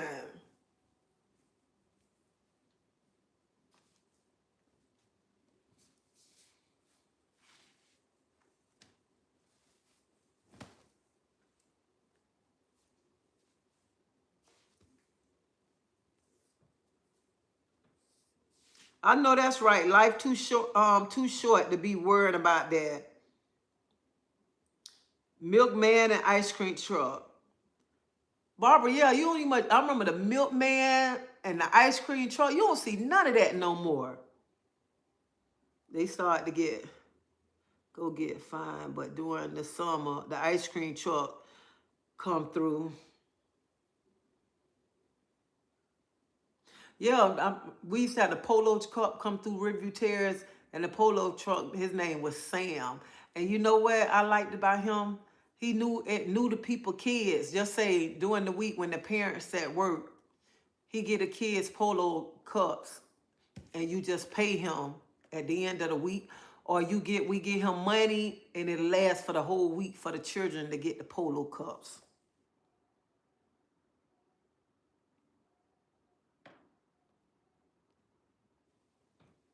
And the news, oh yeah, the newspaper, when they, you know what, when they take the newspaper and throw it at the door, boom, be in that plastic bag.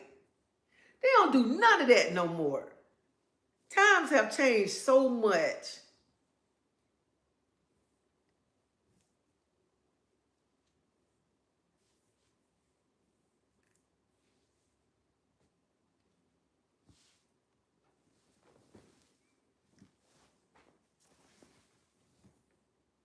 This is a pretty silk scarf right here. Oh, this scarf, so silk and pretty. Look at him. And these scarves, you can wear on either side. You can wear it on this side. You can turn it and wear it on this side. Look at him. Y'all see this? See how pretty this is?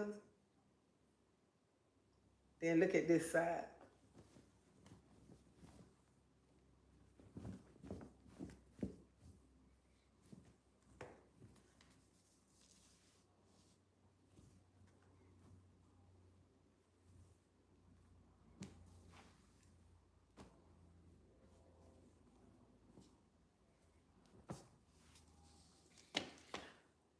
In life, you see how many people, y'all see how many people passing away.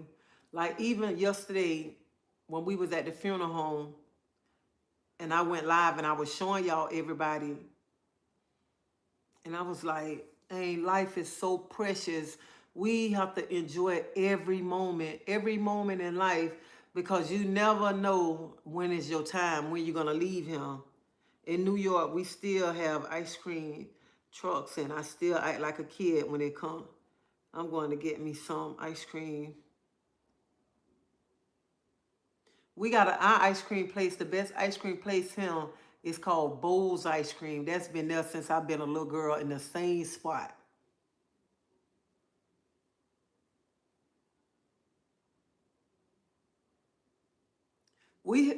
Yeah, the watermelon truck. I be seeing people selling watermelons out their truck. That's what I got to buy me, a watermelon. These kids be having their own set of issues. I grew up with a fruit truck. He came every morning, drop off fruit.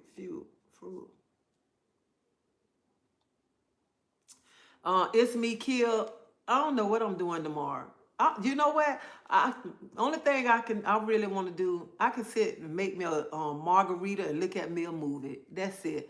But I don't really know what I'm gonna do yet.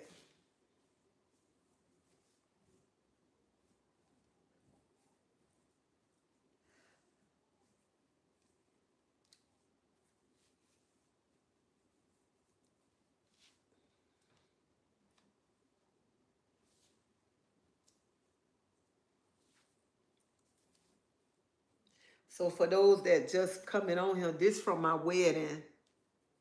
This 20 years ago.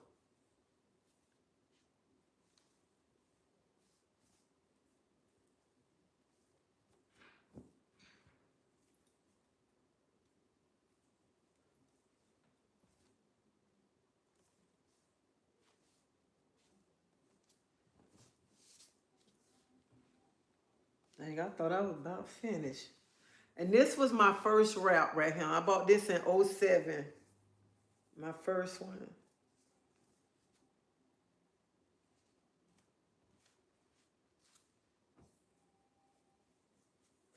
Hey, y'all remember back in the days, like when we see our parents, they used to wear those bell bottom pants. You see the men's with the bell bottom pants on, them shoes with the heels on it. They got their little leather coat on now. And I be sitting by, and then when they dancing off of that old school music and stuff.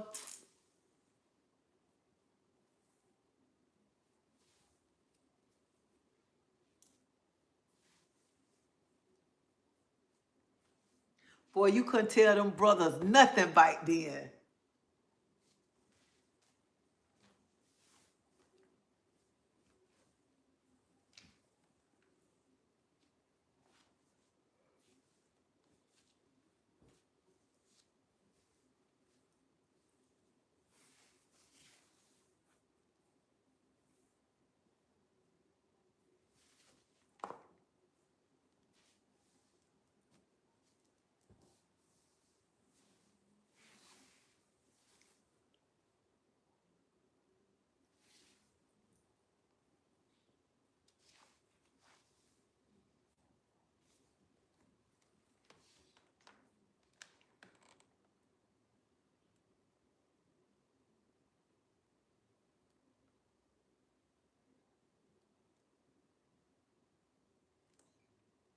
Hey, my holy king, $4 for one ice cream. Now from the truck, Mr. Salty. I saw the live you did yesterday. You really came alive when you get around people you love. Oh, Kill, y'all just don't know. Like what you said. You said, where is that?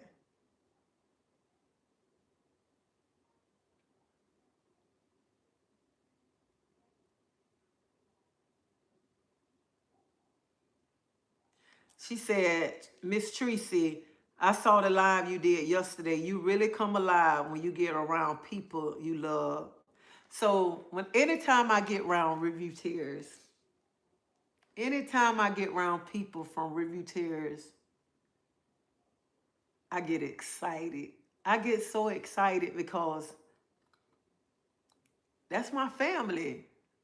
That is my family, and they know. Oh my God.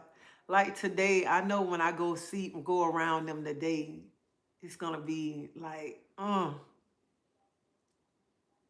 it's gonna be a bittersweet moment because you know what? The young lady who passed and who funeral we going to, honey, she was loud. Everywhere she goes, she was loud. She been loud since she was a little girl. And her sister was sitting in the car and her sister was crying and I was talking to her. And I told her, I said, I can still remember me as a little girl when your mama, she brought you home from the hospital. Then she brought her home from the hospital. And she said, Tracy, she said, I remember when we was little, because it used to be the young lady Tina that passed, Roxanne, that's the sister, my two cousins, Sam, Toto, and my brother, all them, all five of them, every day together. So she said, Tracy, I remember when we was little, she always used to love to hang around you. And I put a picture up of her standing next to me with my other little cousin holding that trophy. She said that's all she used to want to do is hang around you when she was little. I say I know. And y'all, when she come, you know when she coming because she talks so loud. And that's what I'm gonna miss. I'm gonna miss hearing her talk loud. I'm gonna miss her acting crazy. And I'm just gonna miss seeing her because she wasn't like just no friend. She was family to us because we all grew up in River Terrace. And I told her, I said, I remember when I first met them in the projects, her brother them, because it was all boys at first. I said, wasn't nobody that was there, wasn't nobody but Rick. I mean, not Rick. It wasn't nobody but Fred, Mike Sick, and Derek. And I said, I remember them. They bad, but on the garbage can. Because we used to have garbage cans, aluminum garbage can, and the garbage man come pick it up. I said, we stayed, and I could tell y'all their address. 7706 Central Avenue. Because our address was 7702, and their address was 7706. And me and one of the older brothers, I said the address, and we said at the same time. His wife was like, damn, y'all good. I said, I remember all of that right there. And I wasn't nothing but like 6 years old then. And I still remember. He was like, yeah, that was our sister until our mama had them 2 girls.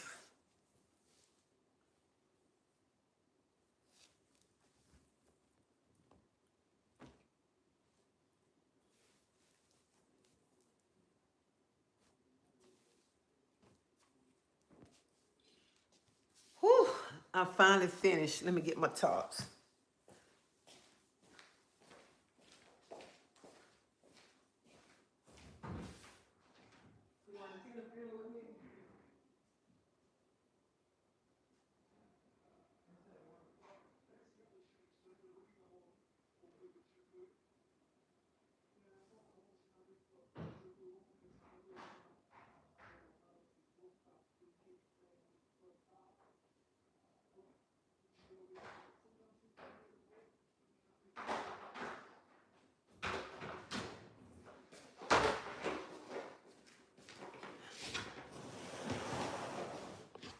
So these are my 2 hampers. Let me let y'all see. So these the 2 hampers right here. So what I do,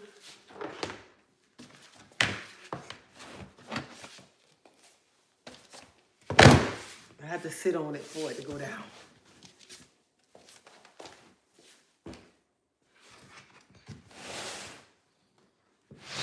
I forgot about these.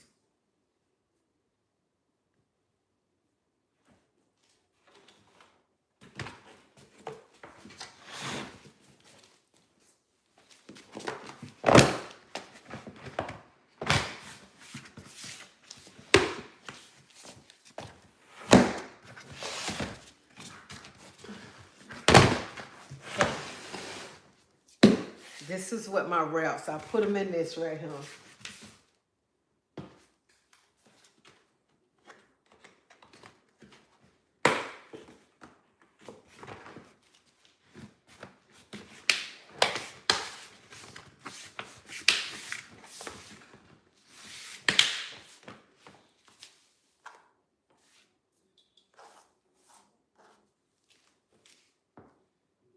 Throw this one away because it messed up.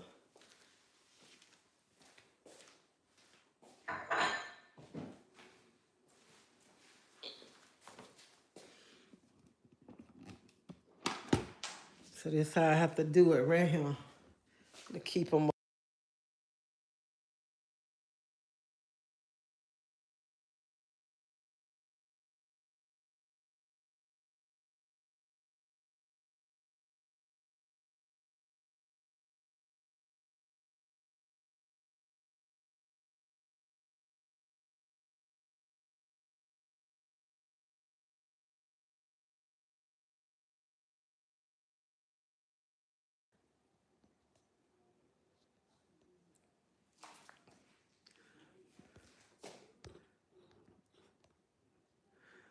I love New York, but I'm ready to move down south. Time to, it's quite really.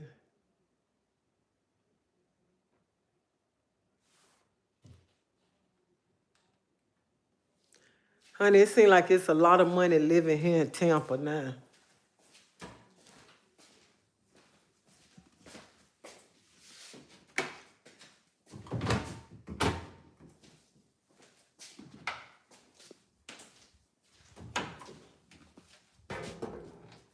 So y'all, on Saturdays,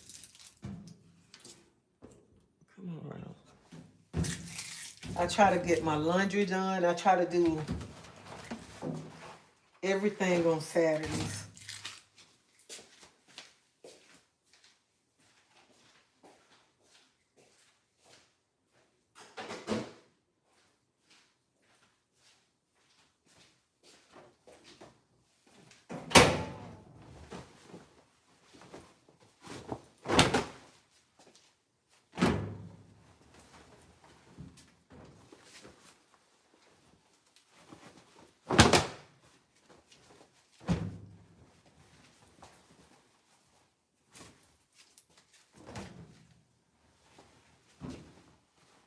It seems like everywhere you go to live at, it's expensive. But I heard Georgia is real cheap. I heard Georgia cheap, but Georgia ain't for me. It's not for me.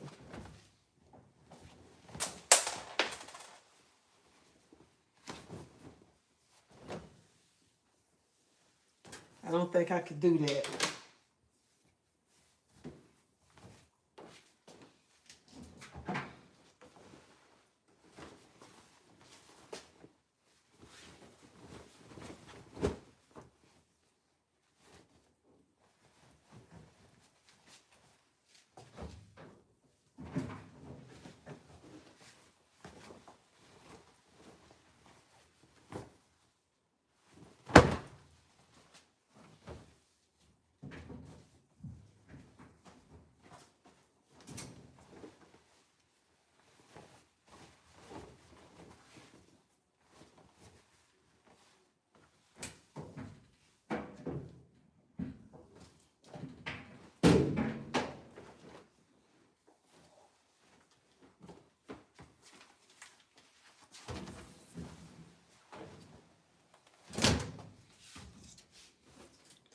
I just want to show y'all my Saturday routine.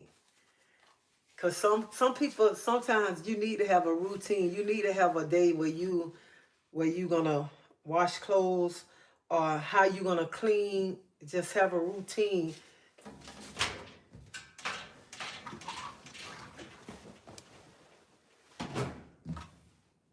Cause I see people just let some stuff pile up all the time. And then they be frustrated when they pile up.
And so when I wash clothes, this how I do it.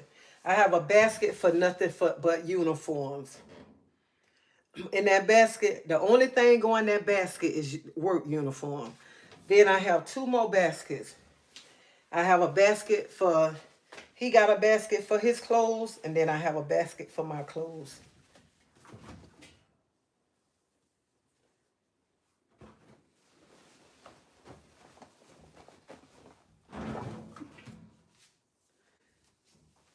And that basket for my uniforms, don't put no personal clothes in there, just all uniforms going there.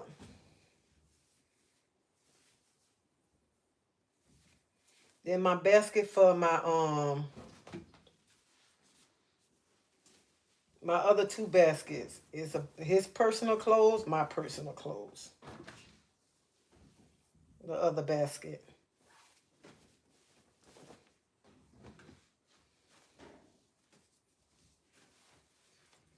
And I think that's a good thing. Even like when you got kids, your kids got their basket. And then you know when you're going to go wash. Let me knock my children clothes on out the way. Get their clothes situated. And you want to make sure your children clothes be all ready for like the school and stuff. Have everything ready. I mean, even if you, I tell people, even when like on the weekend, you can iron your children clothes up for the week and just have them laid out. Yo, I'm talking about them little kids. I ain't talking about them big overgrown kids, okay? And some of you mothers on here, y'all need to make them children start washing their own clothes. They old enough to wash their clothes. Show them how to wash their clothes.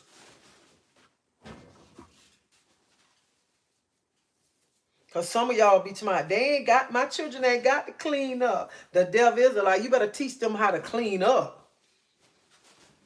Even if you got them washing dishes, even if they make a mistake, just check it. They need to be washing dishes. They need to be cleaning their room, all of that stuff.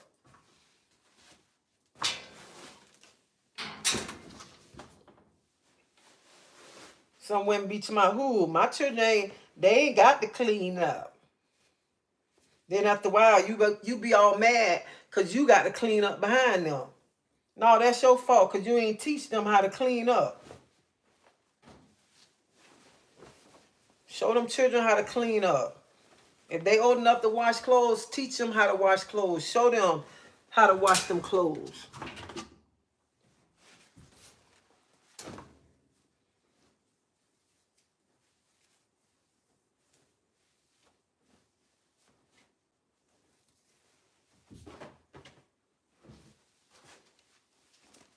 Oh, you gonna clean up because we ain't staying in no dirty house.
So it's nothing wrong with showing them kids how to wash, showing them kids how to clean up their room.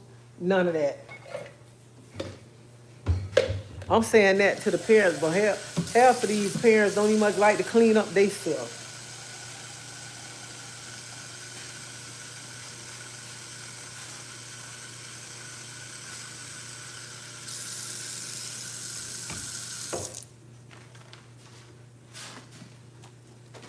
So I had saw a video on Facebook. I saw a video on Facebook. This young lady, she invited this dude to her house. She invited a dude to come to her house to spend time with her. I guess she wanted him to knock her off, rather. And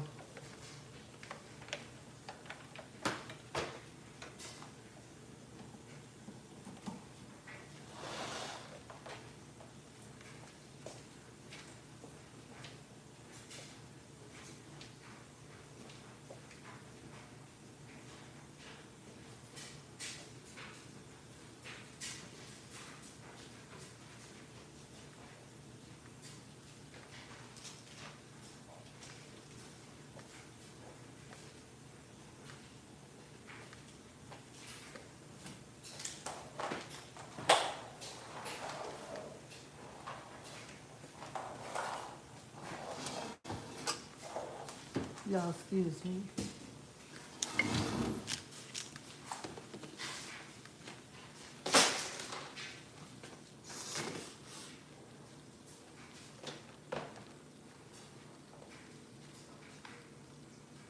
My best friend said New York, where she's at minimum wage is 7. I'm going to move to Georgia. Their school bus company, I was going to move to Georgia, but their school bus company don't pay any money like Boston. I wouldn't go there. Oh, okay, so let me finish telling the story. Y'all. So I'm so sorry. Y'all, listen here, I'm so sorry. I'm limping and everything. But anyway, so I saw on Facebook where this young lady, she invited the man to come to her house, and he came to her house, and the house was so nasty.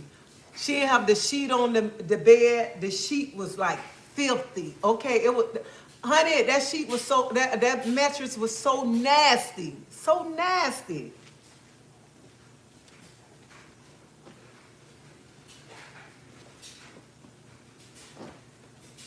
And see, let me tell you, some people, some women think that all men, just because you got a good body, you got that boom, boom, boom. You think that a man just wants you because your body, don't care how your house look or none of that right there. All men ain't on that right there. All men just saying want to lay up with you because your body and stuff. And then you took this man to your house, and your house was filthy, nasty. And then some people get mad because their children don't want to clean up, but hell, you don't want to clean up. And you're not teaching the kids to clean up because you don't know how to clean up.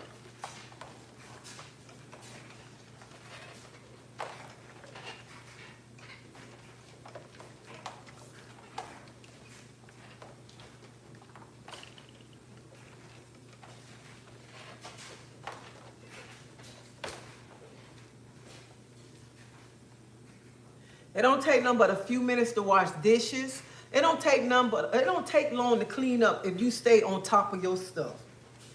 It don't take long.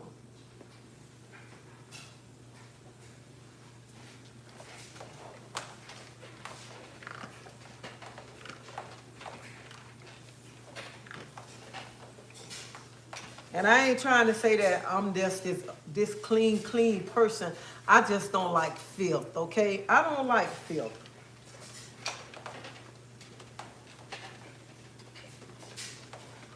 If y'all know how many times I take a bath a day, y'all be like,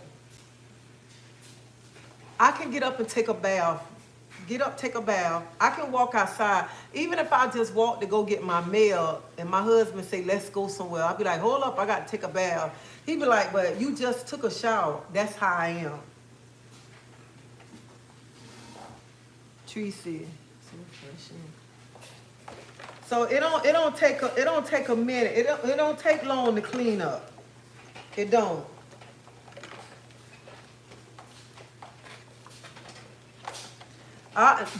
Listen, I don't understand how people go waste money buying nice things. You buy nice furniture, but you keep your house looking like shit. You got food all on the floor. You got stuff all messed up.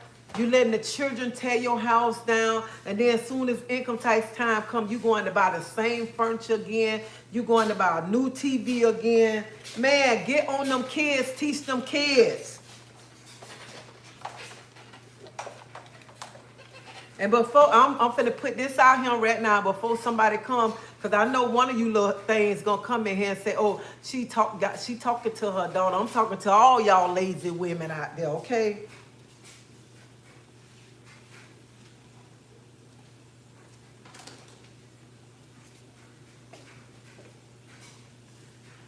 Some of y'all think y'all the bum because y'all got this body and stuff. You're living in filth. You don't want to work. Honey, a man get tired of the body, okay? The man want different things, all right? A man want a woman who can cook.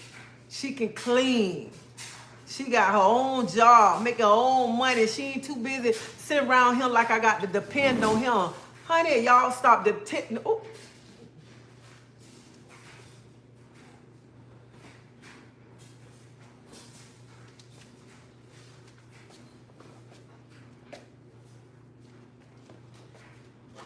And some, you know what? Some women think I'm so good in bed that I'm gonna keep him forever.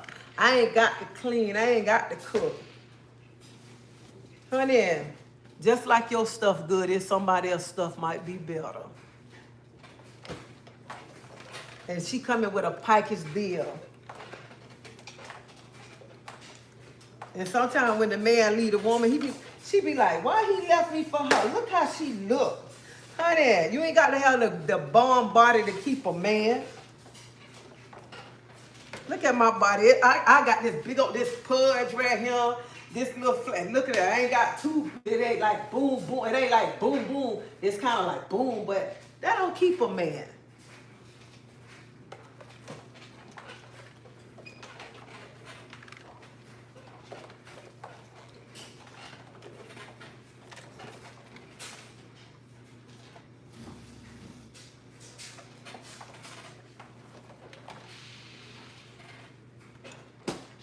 People, and then when the man leave them and go to the other woman, he left me for that ugly thing right there. Look how ugly she look. Look at that body.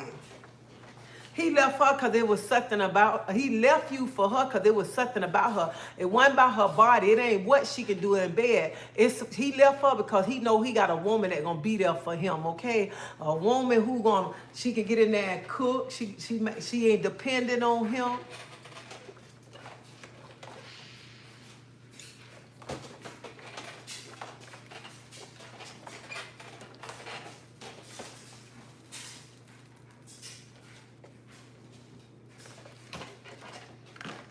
And you know what the funny thing, when another woman be trying to tell you what you need to do and stuff, and she got a filthy old nasty house.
This iron came from Walmart.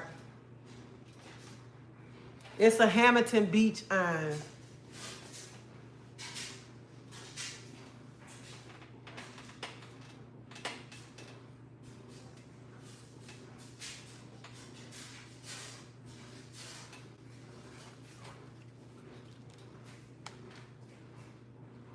You can be a gourmet cook, a porn star, the best housekeeper, smart as Will, and still leave you. A man will only stay where he want, and that's so true. A man only gonna stay where he wanna stay at. That's true right there.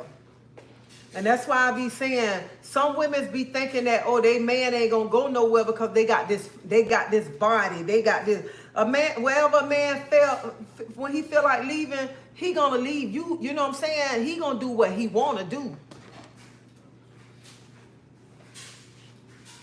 But I just want to say this because I like that comment. A man gonna leave whenever he want to leave. and he gonna be where he want to be at. That's true right there. But I just want to tell, because some sisters, y'all be so y'all depend on, be around here depending on the man so much that y'all just depend. If he leave, you just gonna be, your heart gonna be so broke, you ain't gonna know what to do if he leave. That's why you need to have your own stuff. You need to have your own stuff together. Have your own job. Have your own money. If he leave, hell, if you leave, I still can pay these bills, okay? If you go and you want to be with Sally Mae or Sandra Mae or whoever May you want to go be with, I still can survive with you. I might drop some tears when you leave, but I just want to let you know, remember, I'm that strong black queen that if you leave me, my ass still going to be able to survive without you. And I ain't got to go run to go find me another man to knock me off. I just go charge up my rose and let my rose handle the situation. But honey, when these tears gone, they gone. But just know you left a strong black queen, because see, some men they know they got a strong black queen, and they leave a strong queen to go get a weak queen that's not gonna help them. And they just like the things that they can do, and then eventually they be saying, dang, I left my home for this right here. A woman that can't bring nothing to the table. A woman that want me to do everything for them. Well, sir, you stay with that woman because you left that black strong queen that you was with. And I'm calling me a black strong queen. Any woman, if he leave you, honey, you can drop them tears, okay? Because a man will walk out any time. Drop those tears, but you always remember, you still can pay your bills without him. That's why I tell a woman, honey, you make sure you work. You make sure you got your own money, because one day he just get up and say, hey, I don't want to be with you no more. You might cry, but that's all right. I can still pay these bills without you, sugar. Like that.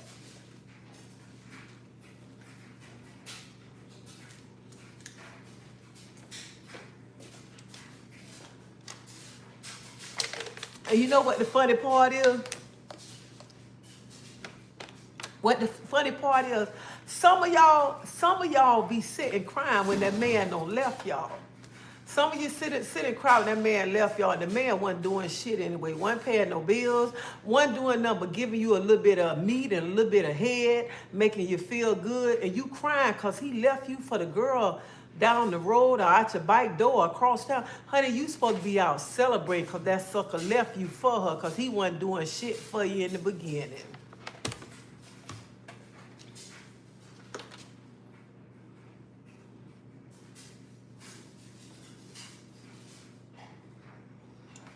And you crying because he don't left you, because you crying because he don't left you, and you going to be missing that meat. Girl, you better go on and buy you a rose, okay? Because you was doing every fucking thing in the beginning. Y'all got me talking like that. I shouldn't even much went to that conversation about cleaning. My ex-husband paid all the bills, so it was tough when he left. I know that's what I'm saying. When you been, I understand what you're saying. You say your ex-husband was paying all the bills, and when he left, it was tough. That's why women, y'all need to have y'all a job. Y'all need to be right. And let me tell you, I know one of y'all sitting by, who? Not me. He ain't gonna do that, honey. A man will want to leave anytime. That's why I tell you, you have to be independent. You got to know how to work. You got to know how to survive. When he just get up and say, I'm leaving. I don't want to be here no more. And stop running behind and begging, and please don't leave me. Please stay. You know he mistreating you anyway. Honey, let him go. He want to go, let him go. It's gonna hurt, but you'll get over it. That's why you have to get a job. And I know some people be like, I ain't doing that kind of job. I ain't doing that. You think you too good, and you brag about your man. My man do this, my man do this, he do that. But then when he leave you, you be so lost because you was dependent on this man all these years. And he just decided to say he done found some little young woman that's got him excited. And he want to leave you, and you don't even much know what to do, because you depend on that man so much. That's why, women, you have to learn not to depend on the man so much.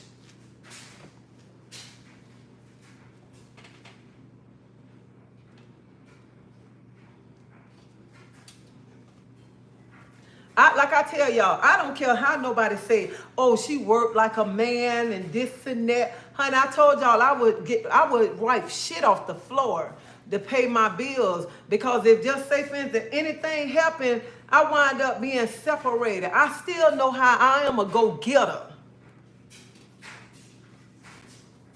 And I love when I get paid. I see my own name on my paycheck. And because some women, some of y'all, I know some of y'all gonna come and say something bad right now to me. Oh, my husband will never do that.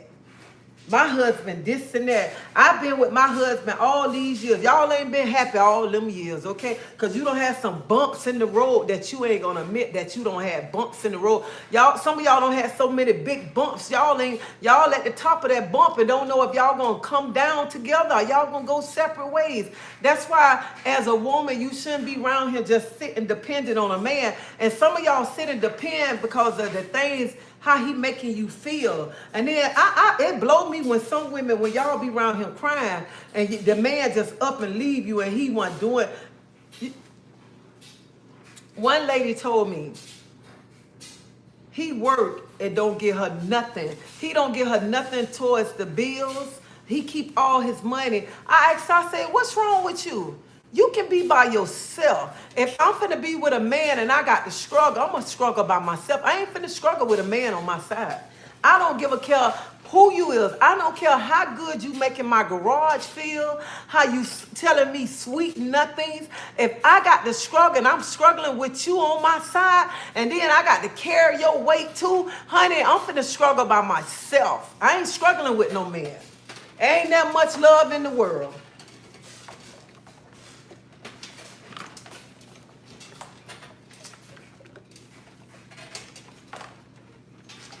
Ebony, I depend on God too. I'm going to depend on God, but I ain't going to be dependent on God when I got a bum laying up under me. I don't care how fine you is, and we go out and the ladies looking at you and talking about how fine your man is, and your man ain't bringing nothing to the table but his car and stuff. Bump that. I don't need you to be sweeping out my garage and I'm shining up your car. I need you to pay bills, okay? If you ain't paying no bills, you don't need to be here.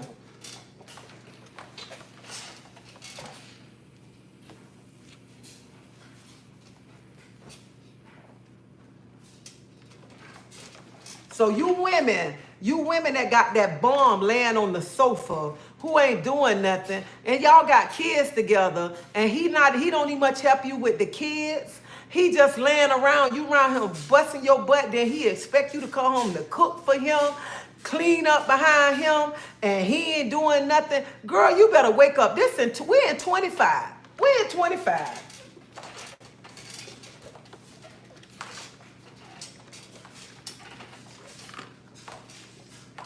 Now, let me say this right here now. We do have some stay-at-home dads because the lady make more money and they came to agreement. So I'm not talking about them men's right there, because you do have some stay-at-home men's that do everything and they take care of the kids. And I'm gonna be honest, I don't want nobody to say I want no stay-at-home dad, but it's all right for the woman to stay at home. Okay, so it's the same thing right there. So I'm not talking about them men's that's being a stay-at-home dad, because you got men's that being stay-at-home dads that take care, doing everything while the lady out working. So I ain't talking about them. I'm talking about them old bombs, okay?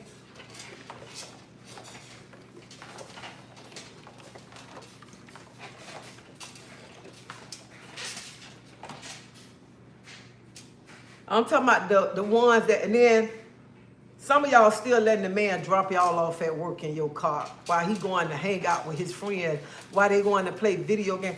I feel like this. What 30, 40, 50-year-old man still sitting at home playing the video game all day long?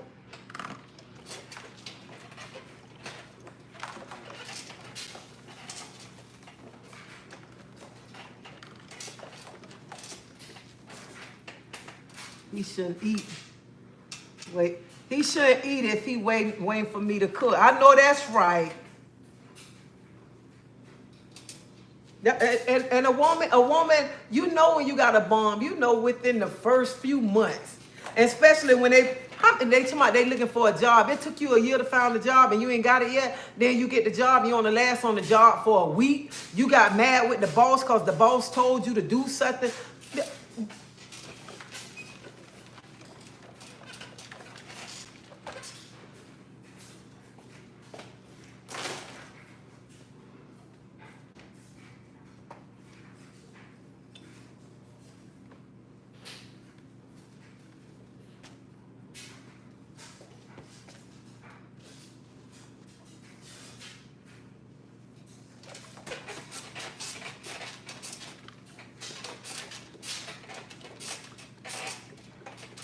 And invite to the ladies. And to the ladies, to these ladies that think that your looks and your body gonna get the man and keep the man, that you don't have to do nothing. Oh shoot, hold up.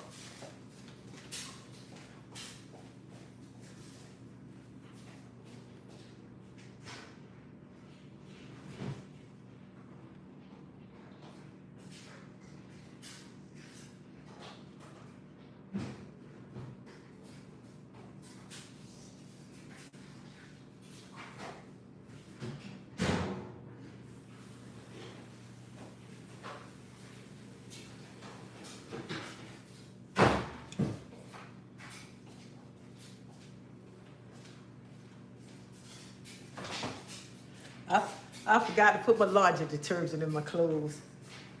So, to the ladies who think you're gonna keep that man because your body, your looks, and you ain't got the work, he'll leave you too.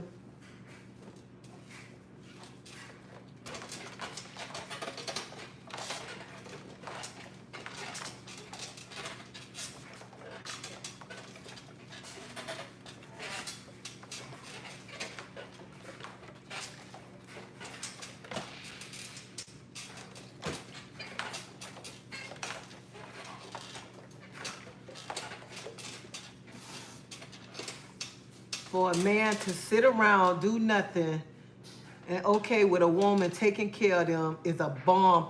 I know that's right.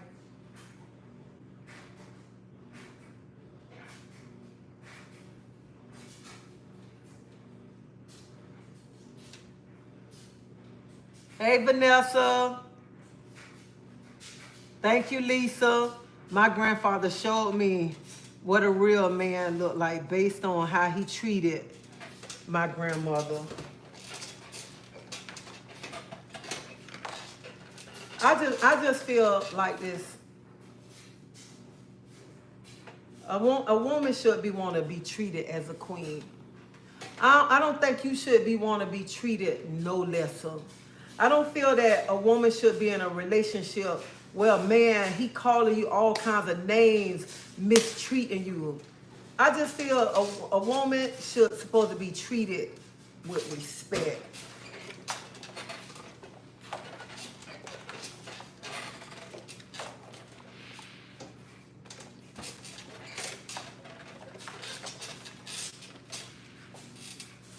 Oh, I gotta get ready to go.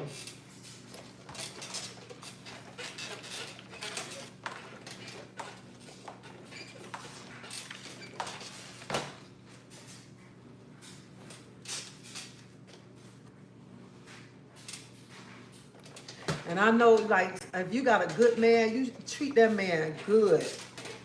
Cause honey, nowadays it's hard to find a good man.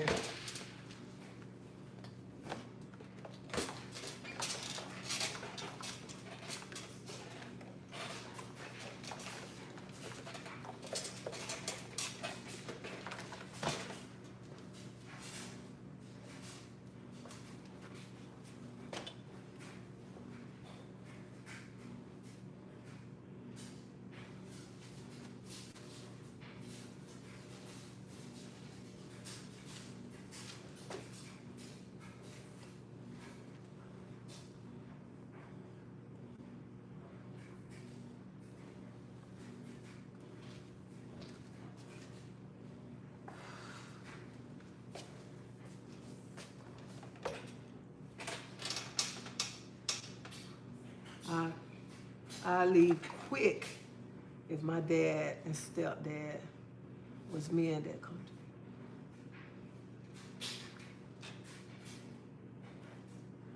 I'm hanging out with you while I transplant these tomatoes, baby. Speak the truth, please. I'm 55 and I've been there. The ladies need to hear your voice. I do too. I'm guarding this house.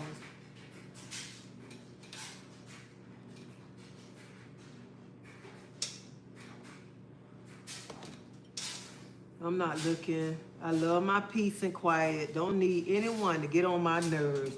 Sometimes I know a lot of people be like, some women just be like, listen, I ain't looking for a relationship. I don't want nobody moving with me. They could just come over there and see me, whatever, go, whatever.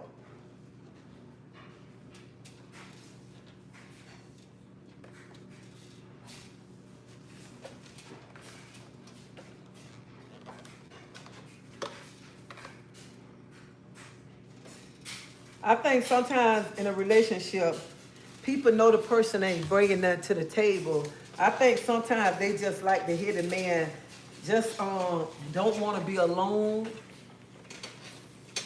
And sometimes you just put up with the mess, even though you know that person ain't treating you right. Well, I don't want to be that woman.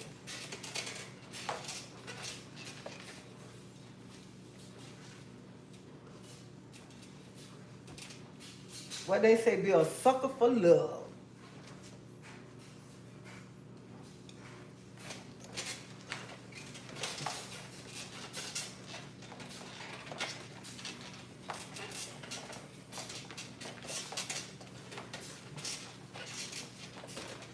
But if you ladies know you're going to invite a man to your house, make sure you clean up.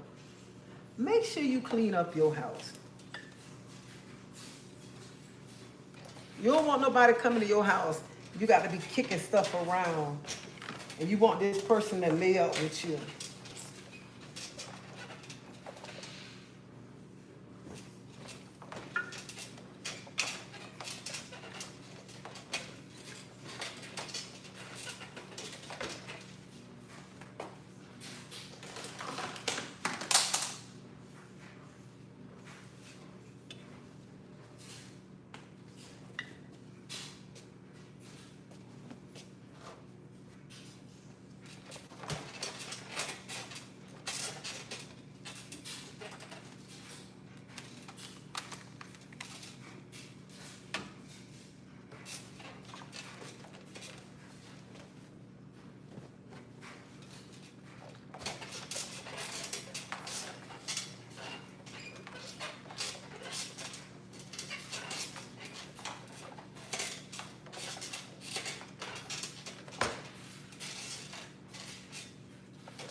My fiance and I are a team. We don't do gender roles in our house. He had to sell almost everything to get. Oh, he had to sell you half of everything to give you half. You know what? I know some of y'all gonna say I'm wrong. That ain't true. But you know what? Marriage is a business. Because I'm going to tell you why marriage is a business. Just say, for instance, if when y'all get a divorce, if one of y'all got more, the other one got to get half of it.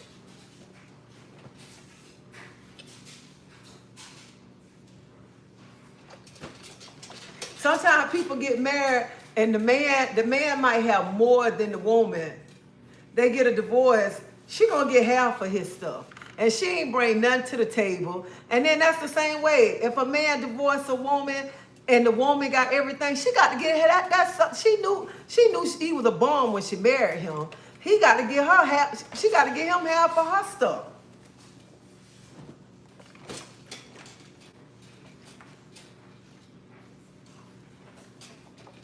And then some people carry on the divorce so long because they still be wanting to be with the person.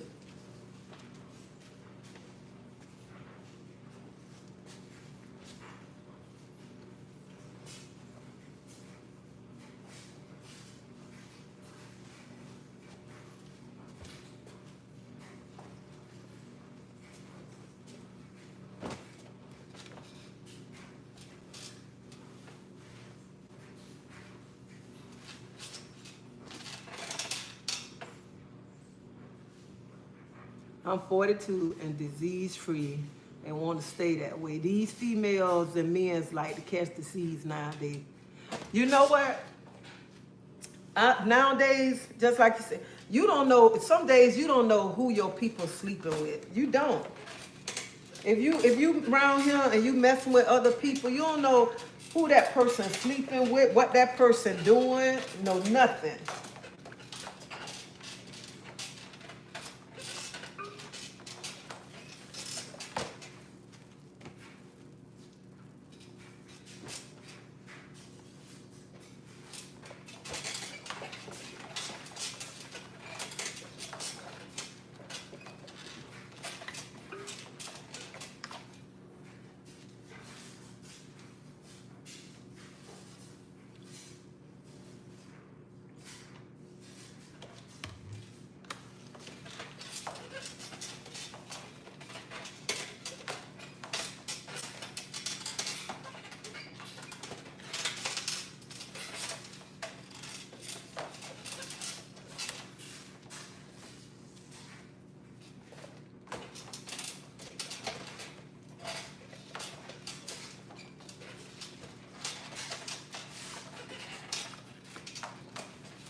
Some people have more crabs than the ocean. Ooh.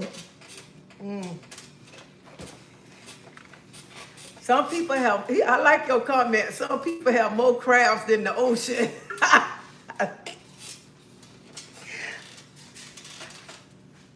Disease doesn't have a heavy look. People got to understand that. I don't know how bad some. Yeah, you know what? The finest looking person, you can just, some people just look at a person and be like, oh, they all right. They ain't got nothing. You don't never know what a person got.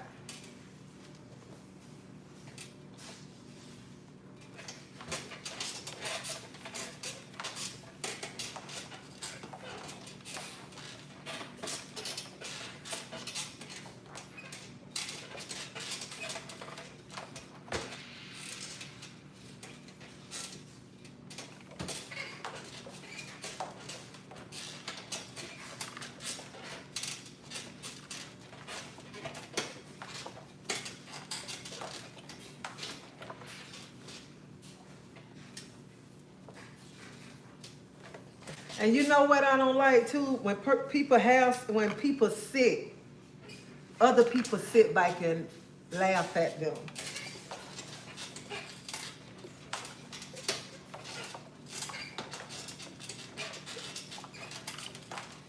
And I ain't trying to be funny. I know some of y'all finna get mad with me for what I'm finna say. But sometimes you really have to watch a man, because nowadays I ain't never seen so many men's going with men. Okay, and then the fine men's being they got a wife at home, got a lady at home, and they stepping out sleeping with the men. Only thing I say about that right there, I mean, everybody's sex life is their sex life. But if you know you want to live that kind of lifestyle, I think you should be upfront to your partner. Say, hey, This the kind of lifestyle that I want to live. This is what I want to do in my life right here. Be straight up with your partner and let them decide, hey, if I want to be with this man and I know he want to sleep with other men. You got to be honest with people. You can't be around him tomorrow. You going to I'm finna go out here, me and Chuck finna go play ball, but you and Chuck catching balls. You one of y'all hitting and the other one catching it. So you can't be out here doing that. I feel a man should be straight up with his lady. Let him know I'll go both ways. I want to be with a man too. And let her decide if I want to live my life like this. Do I want to chance my life like this? Instead of 1 minute he want to go put on a tutu to go play with Chuck. Then when he get back with his wife, he want to put on his suit.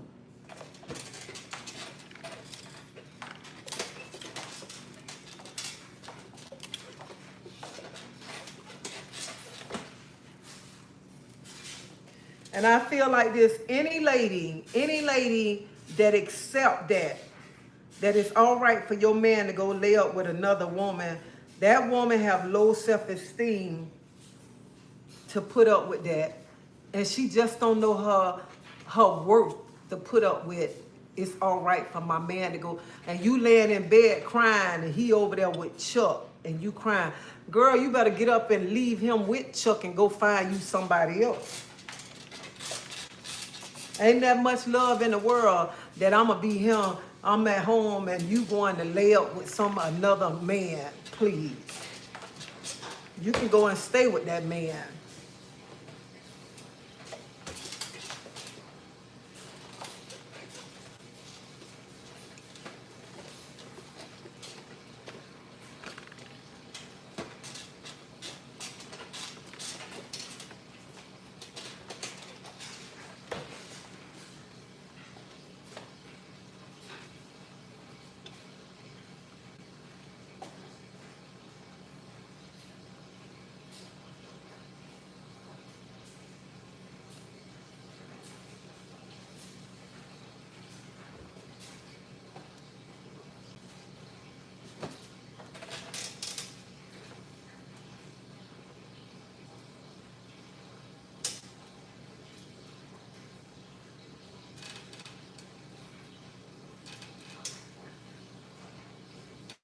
So, Teddy B,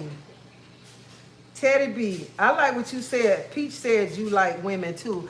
Teddy B, honey, I don't had a girlfriend, okay? I had a girlfriend, but you know what, Teddy B, I had a girlfriend, but that wasn't for me right there. That wasn't for me because I love me some big meat, all right? I want something up in me. I don't need nothing to just lick me all the time, okay? So that's why I say that was not my life right there, okay? So ain't no shame in my game. The world already know. So I know you probably new to over here because for you to come over here and say that right there, you knew over here. And I know you knew because I just put up a picture with some skates saying, if I want a woman, she going to be a bad mother skun, okay? So I know you knew over him.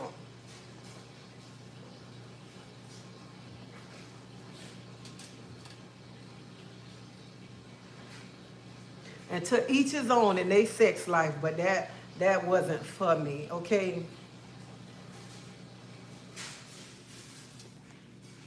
Because this mama be wanting meat. Ain't no shame over him, baby.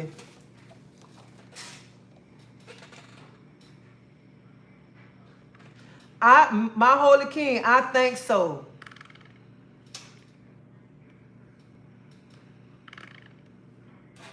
Well, I'm finna go to a funeral right now. I need to hurry up. I'm just trying to figure out what I'm gonna wear because I can't wear no heels.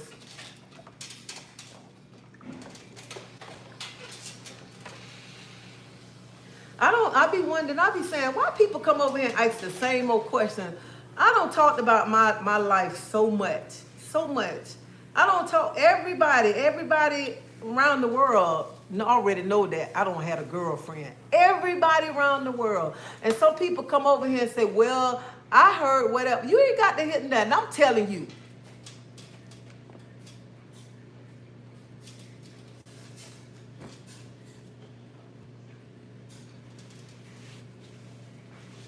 I can't be in a relationship like that. And I know I want somebody to knock me off. I want to feel something in my garage. So that's not the life for me right there. And I feel like this, if I got to be in a relationship with a woman and we got to go to the toy store to buy her, to get her a scrap on so she can please me, I might as well go and get the real deal. And I want the real deal. I don't want no scrap on.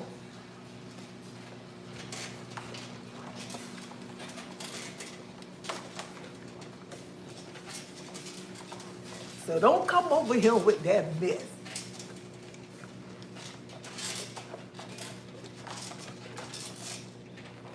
And some people act like when they come and say something like you're gonna be ashamed. If anybody do stuff in life and you got to be ashamed to say, I did it, I tried it, don't do it. Don't do it. And then I be wondering sometimes, like, you know what? Your sex life is your sex life. You go with who you want to go with, or whatever. But I just feel like this right here. I wouldn't want to be in. I have been in a relationship with a woman, but I don't want to be in a relationship with a woman when I know why I'm gonna be in a relationship with a woman, and then I'm around here trying to sneak to go get some meat, all pushed up in me. If I got to be in a relationship with a woman and sneaking around him trying to get me some meat from this man that I like, I don't need to be in a relationship with you. Hey, mama, we can't do this because I want some meat, all right?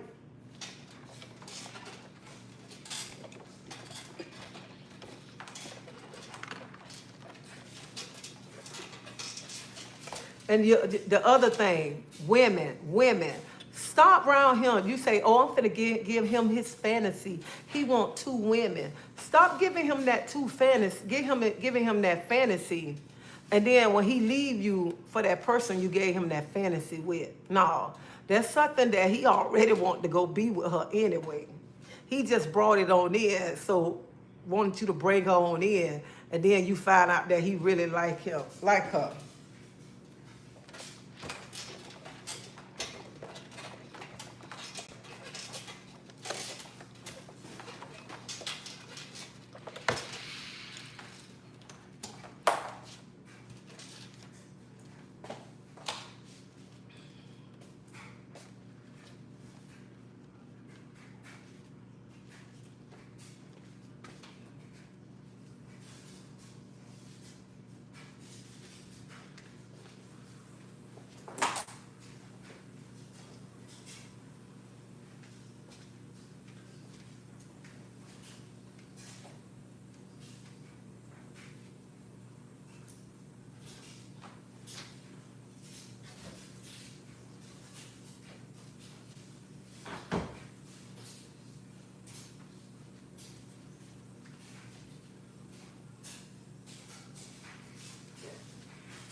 Don't open that door because you won't be able to.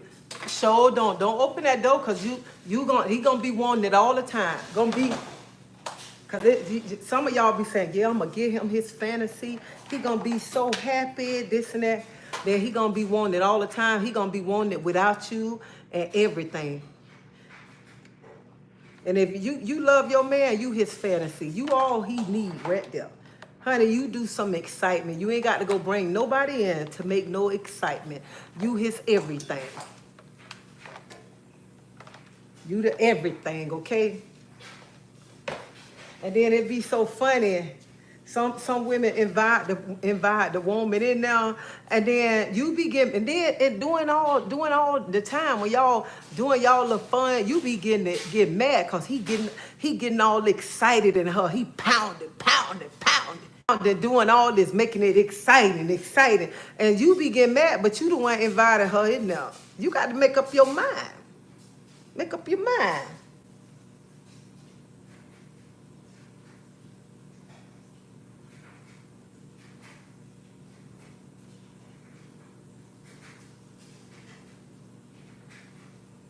Carrie, what you say? This child is a mess. Keep me laughing.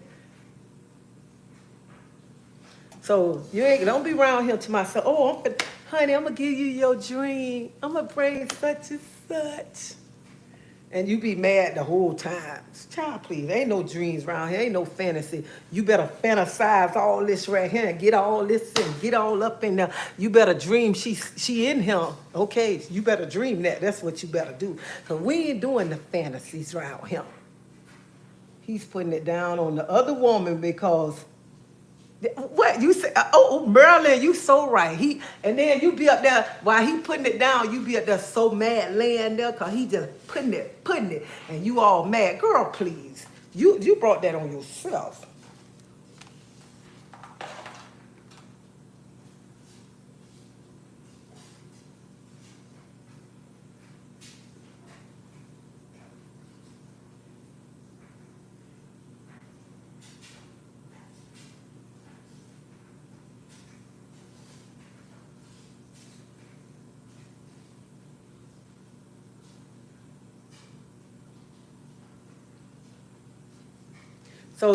So you know what?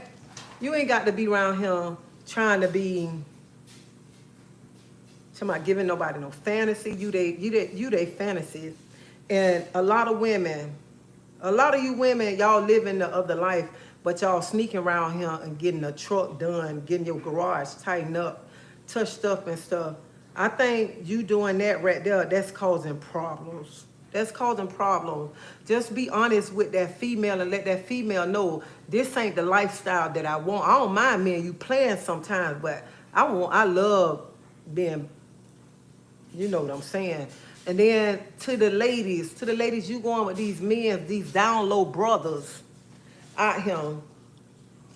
I just feel a man, if he know he want to go be with another man, he should let his partner know, because you bringing back diseases and stuff. And anybody that transmit a disease to another person that can take their life, I feel they should go to jail, because you playing Russian roulette. You playing with somebody's life.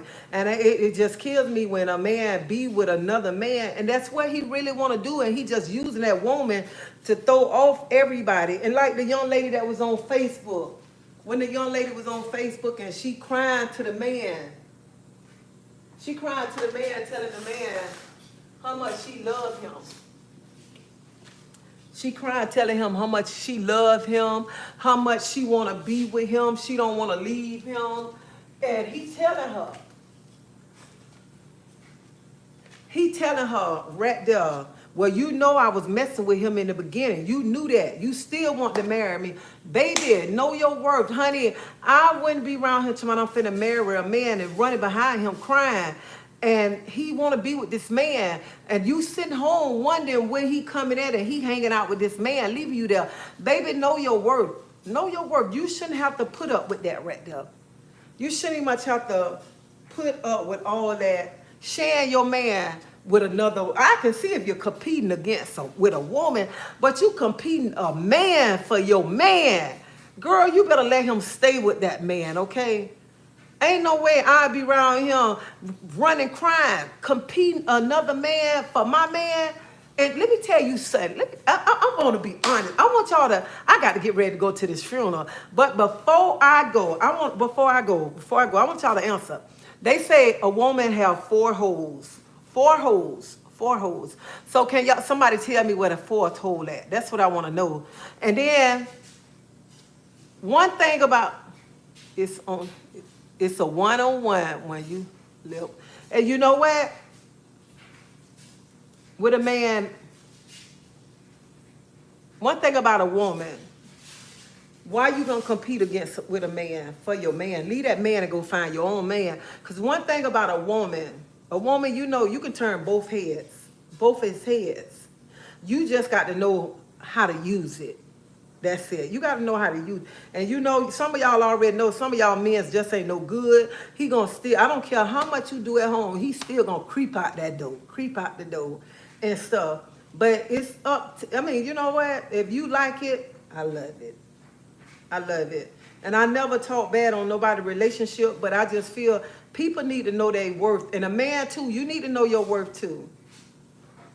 You need to know your worth and stop just taking anything from off anybody in a relationship just to be in a relationship. You need to stop that right there, because just know your worth and know how powerful you is. Know how powerful. So somebody said, yeah, somebody say it's four holes. Four holes. Y'all know 1, 2, 3. And the man the person that you with, that's the fourth, the asshole. He could be an asshole at times. That's what they said. But I just feel when you're in a relationship, it should be you and that person. You should be all for him and he should be all for you and stuff. And then sometimes some people just don't want to be ready to settle down. Some people still feel like they got to do what they want to do to be happy and stuff.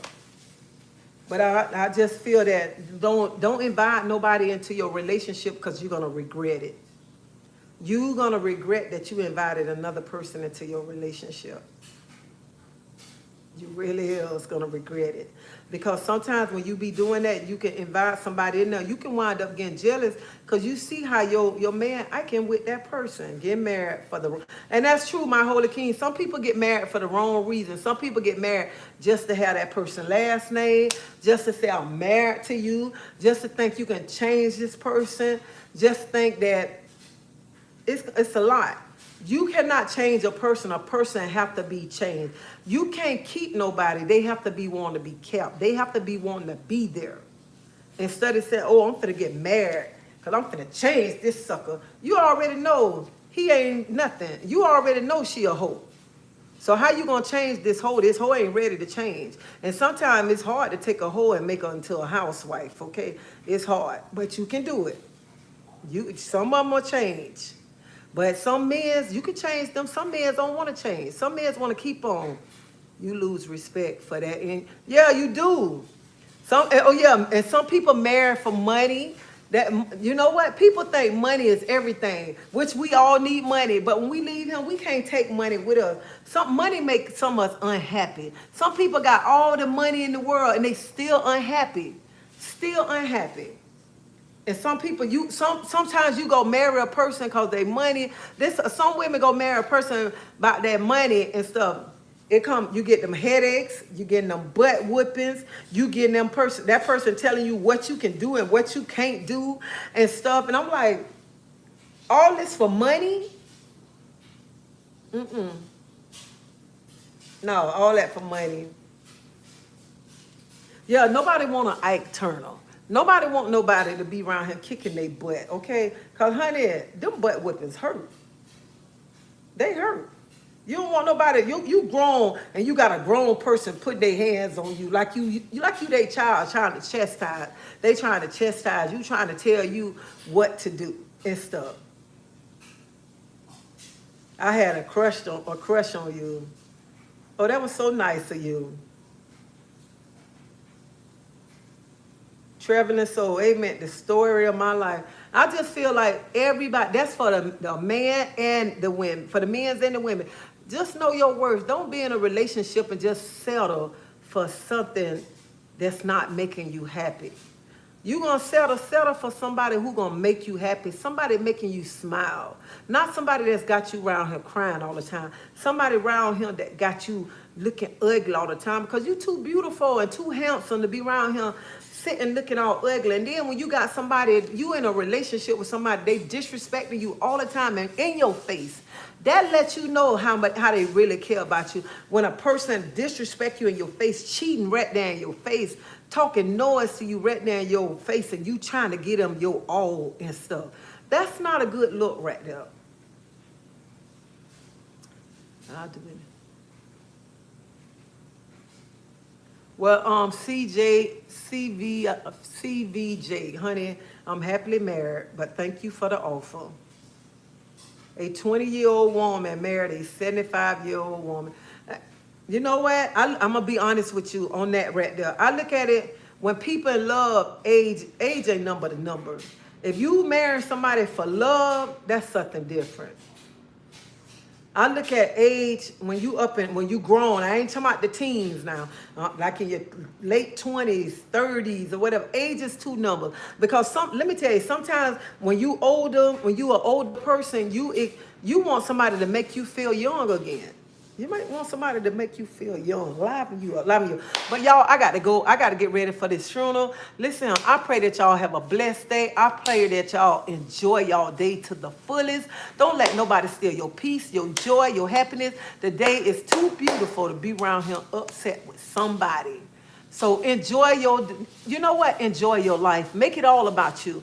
Life is too short to be around him upset. And like I said earlier on my live when I first started, you know, people love to celebrate your downfall.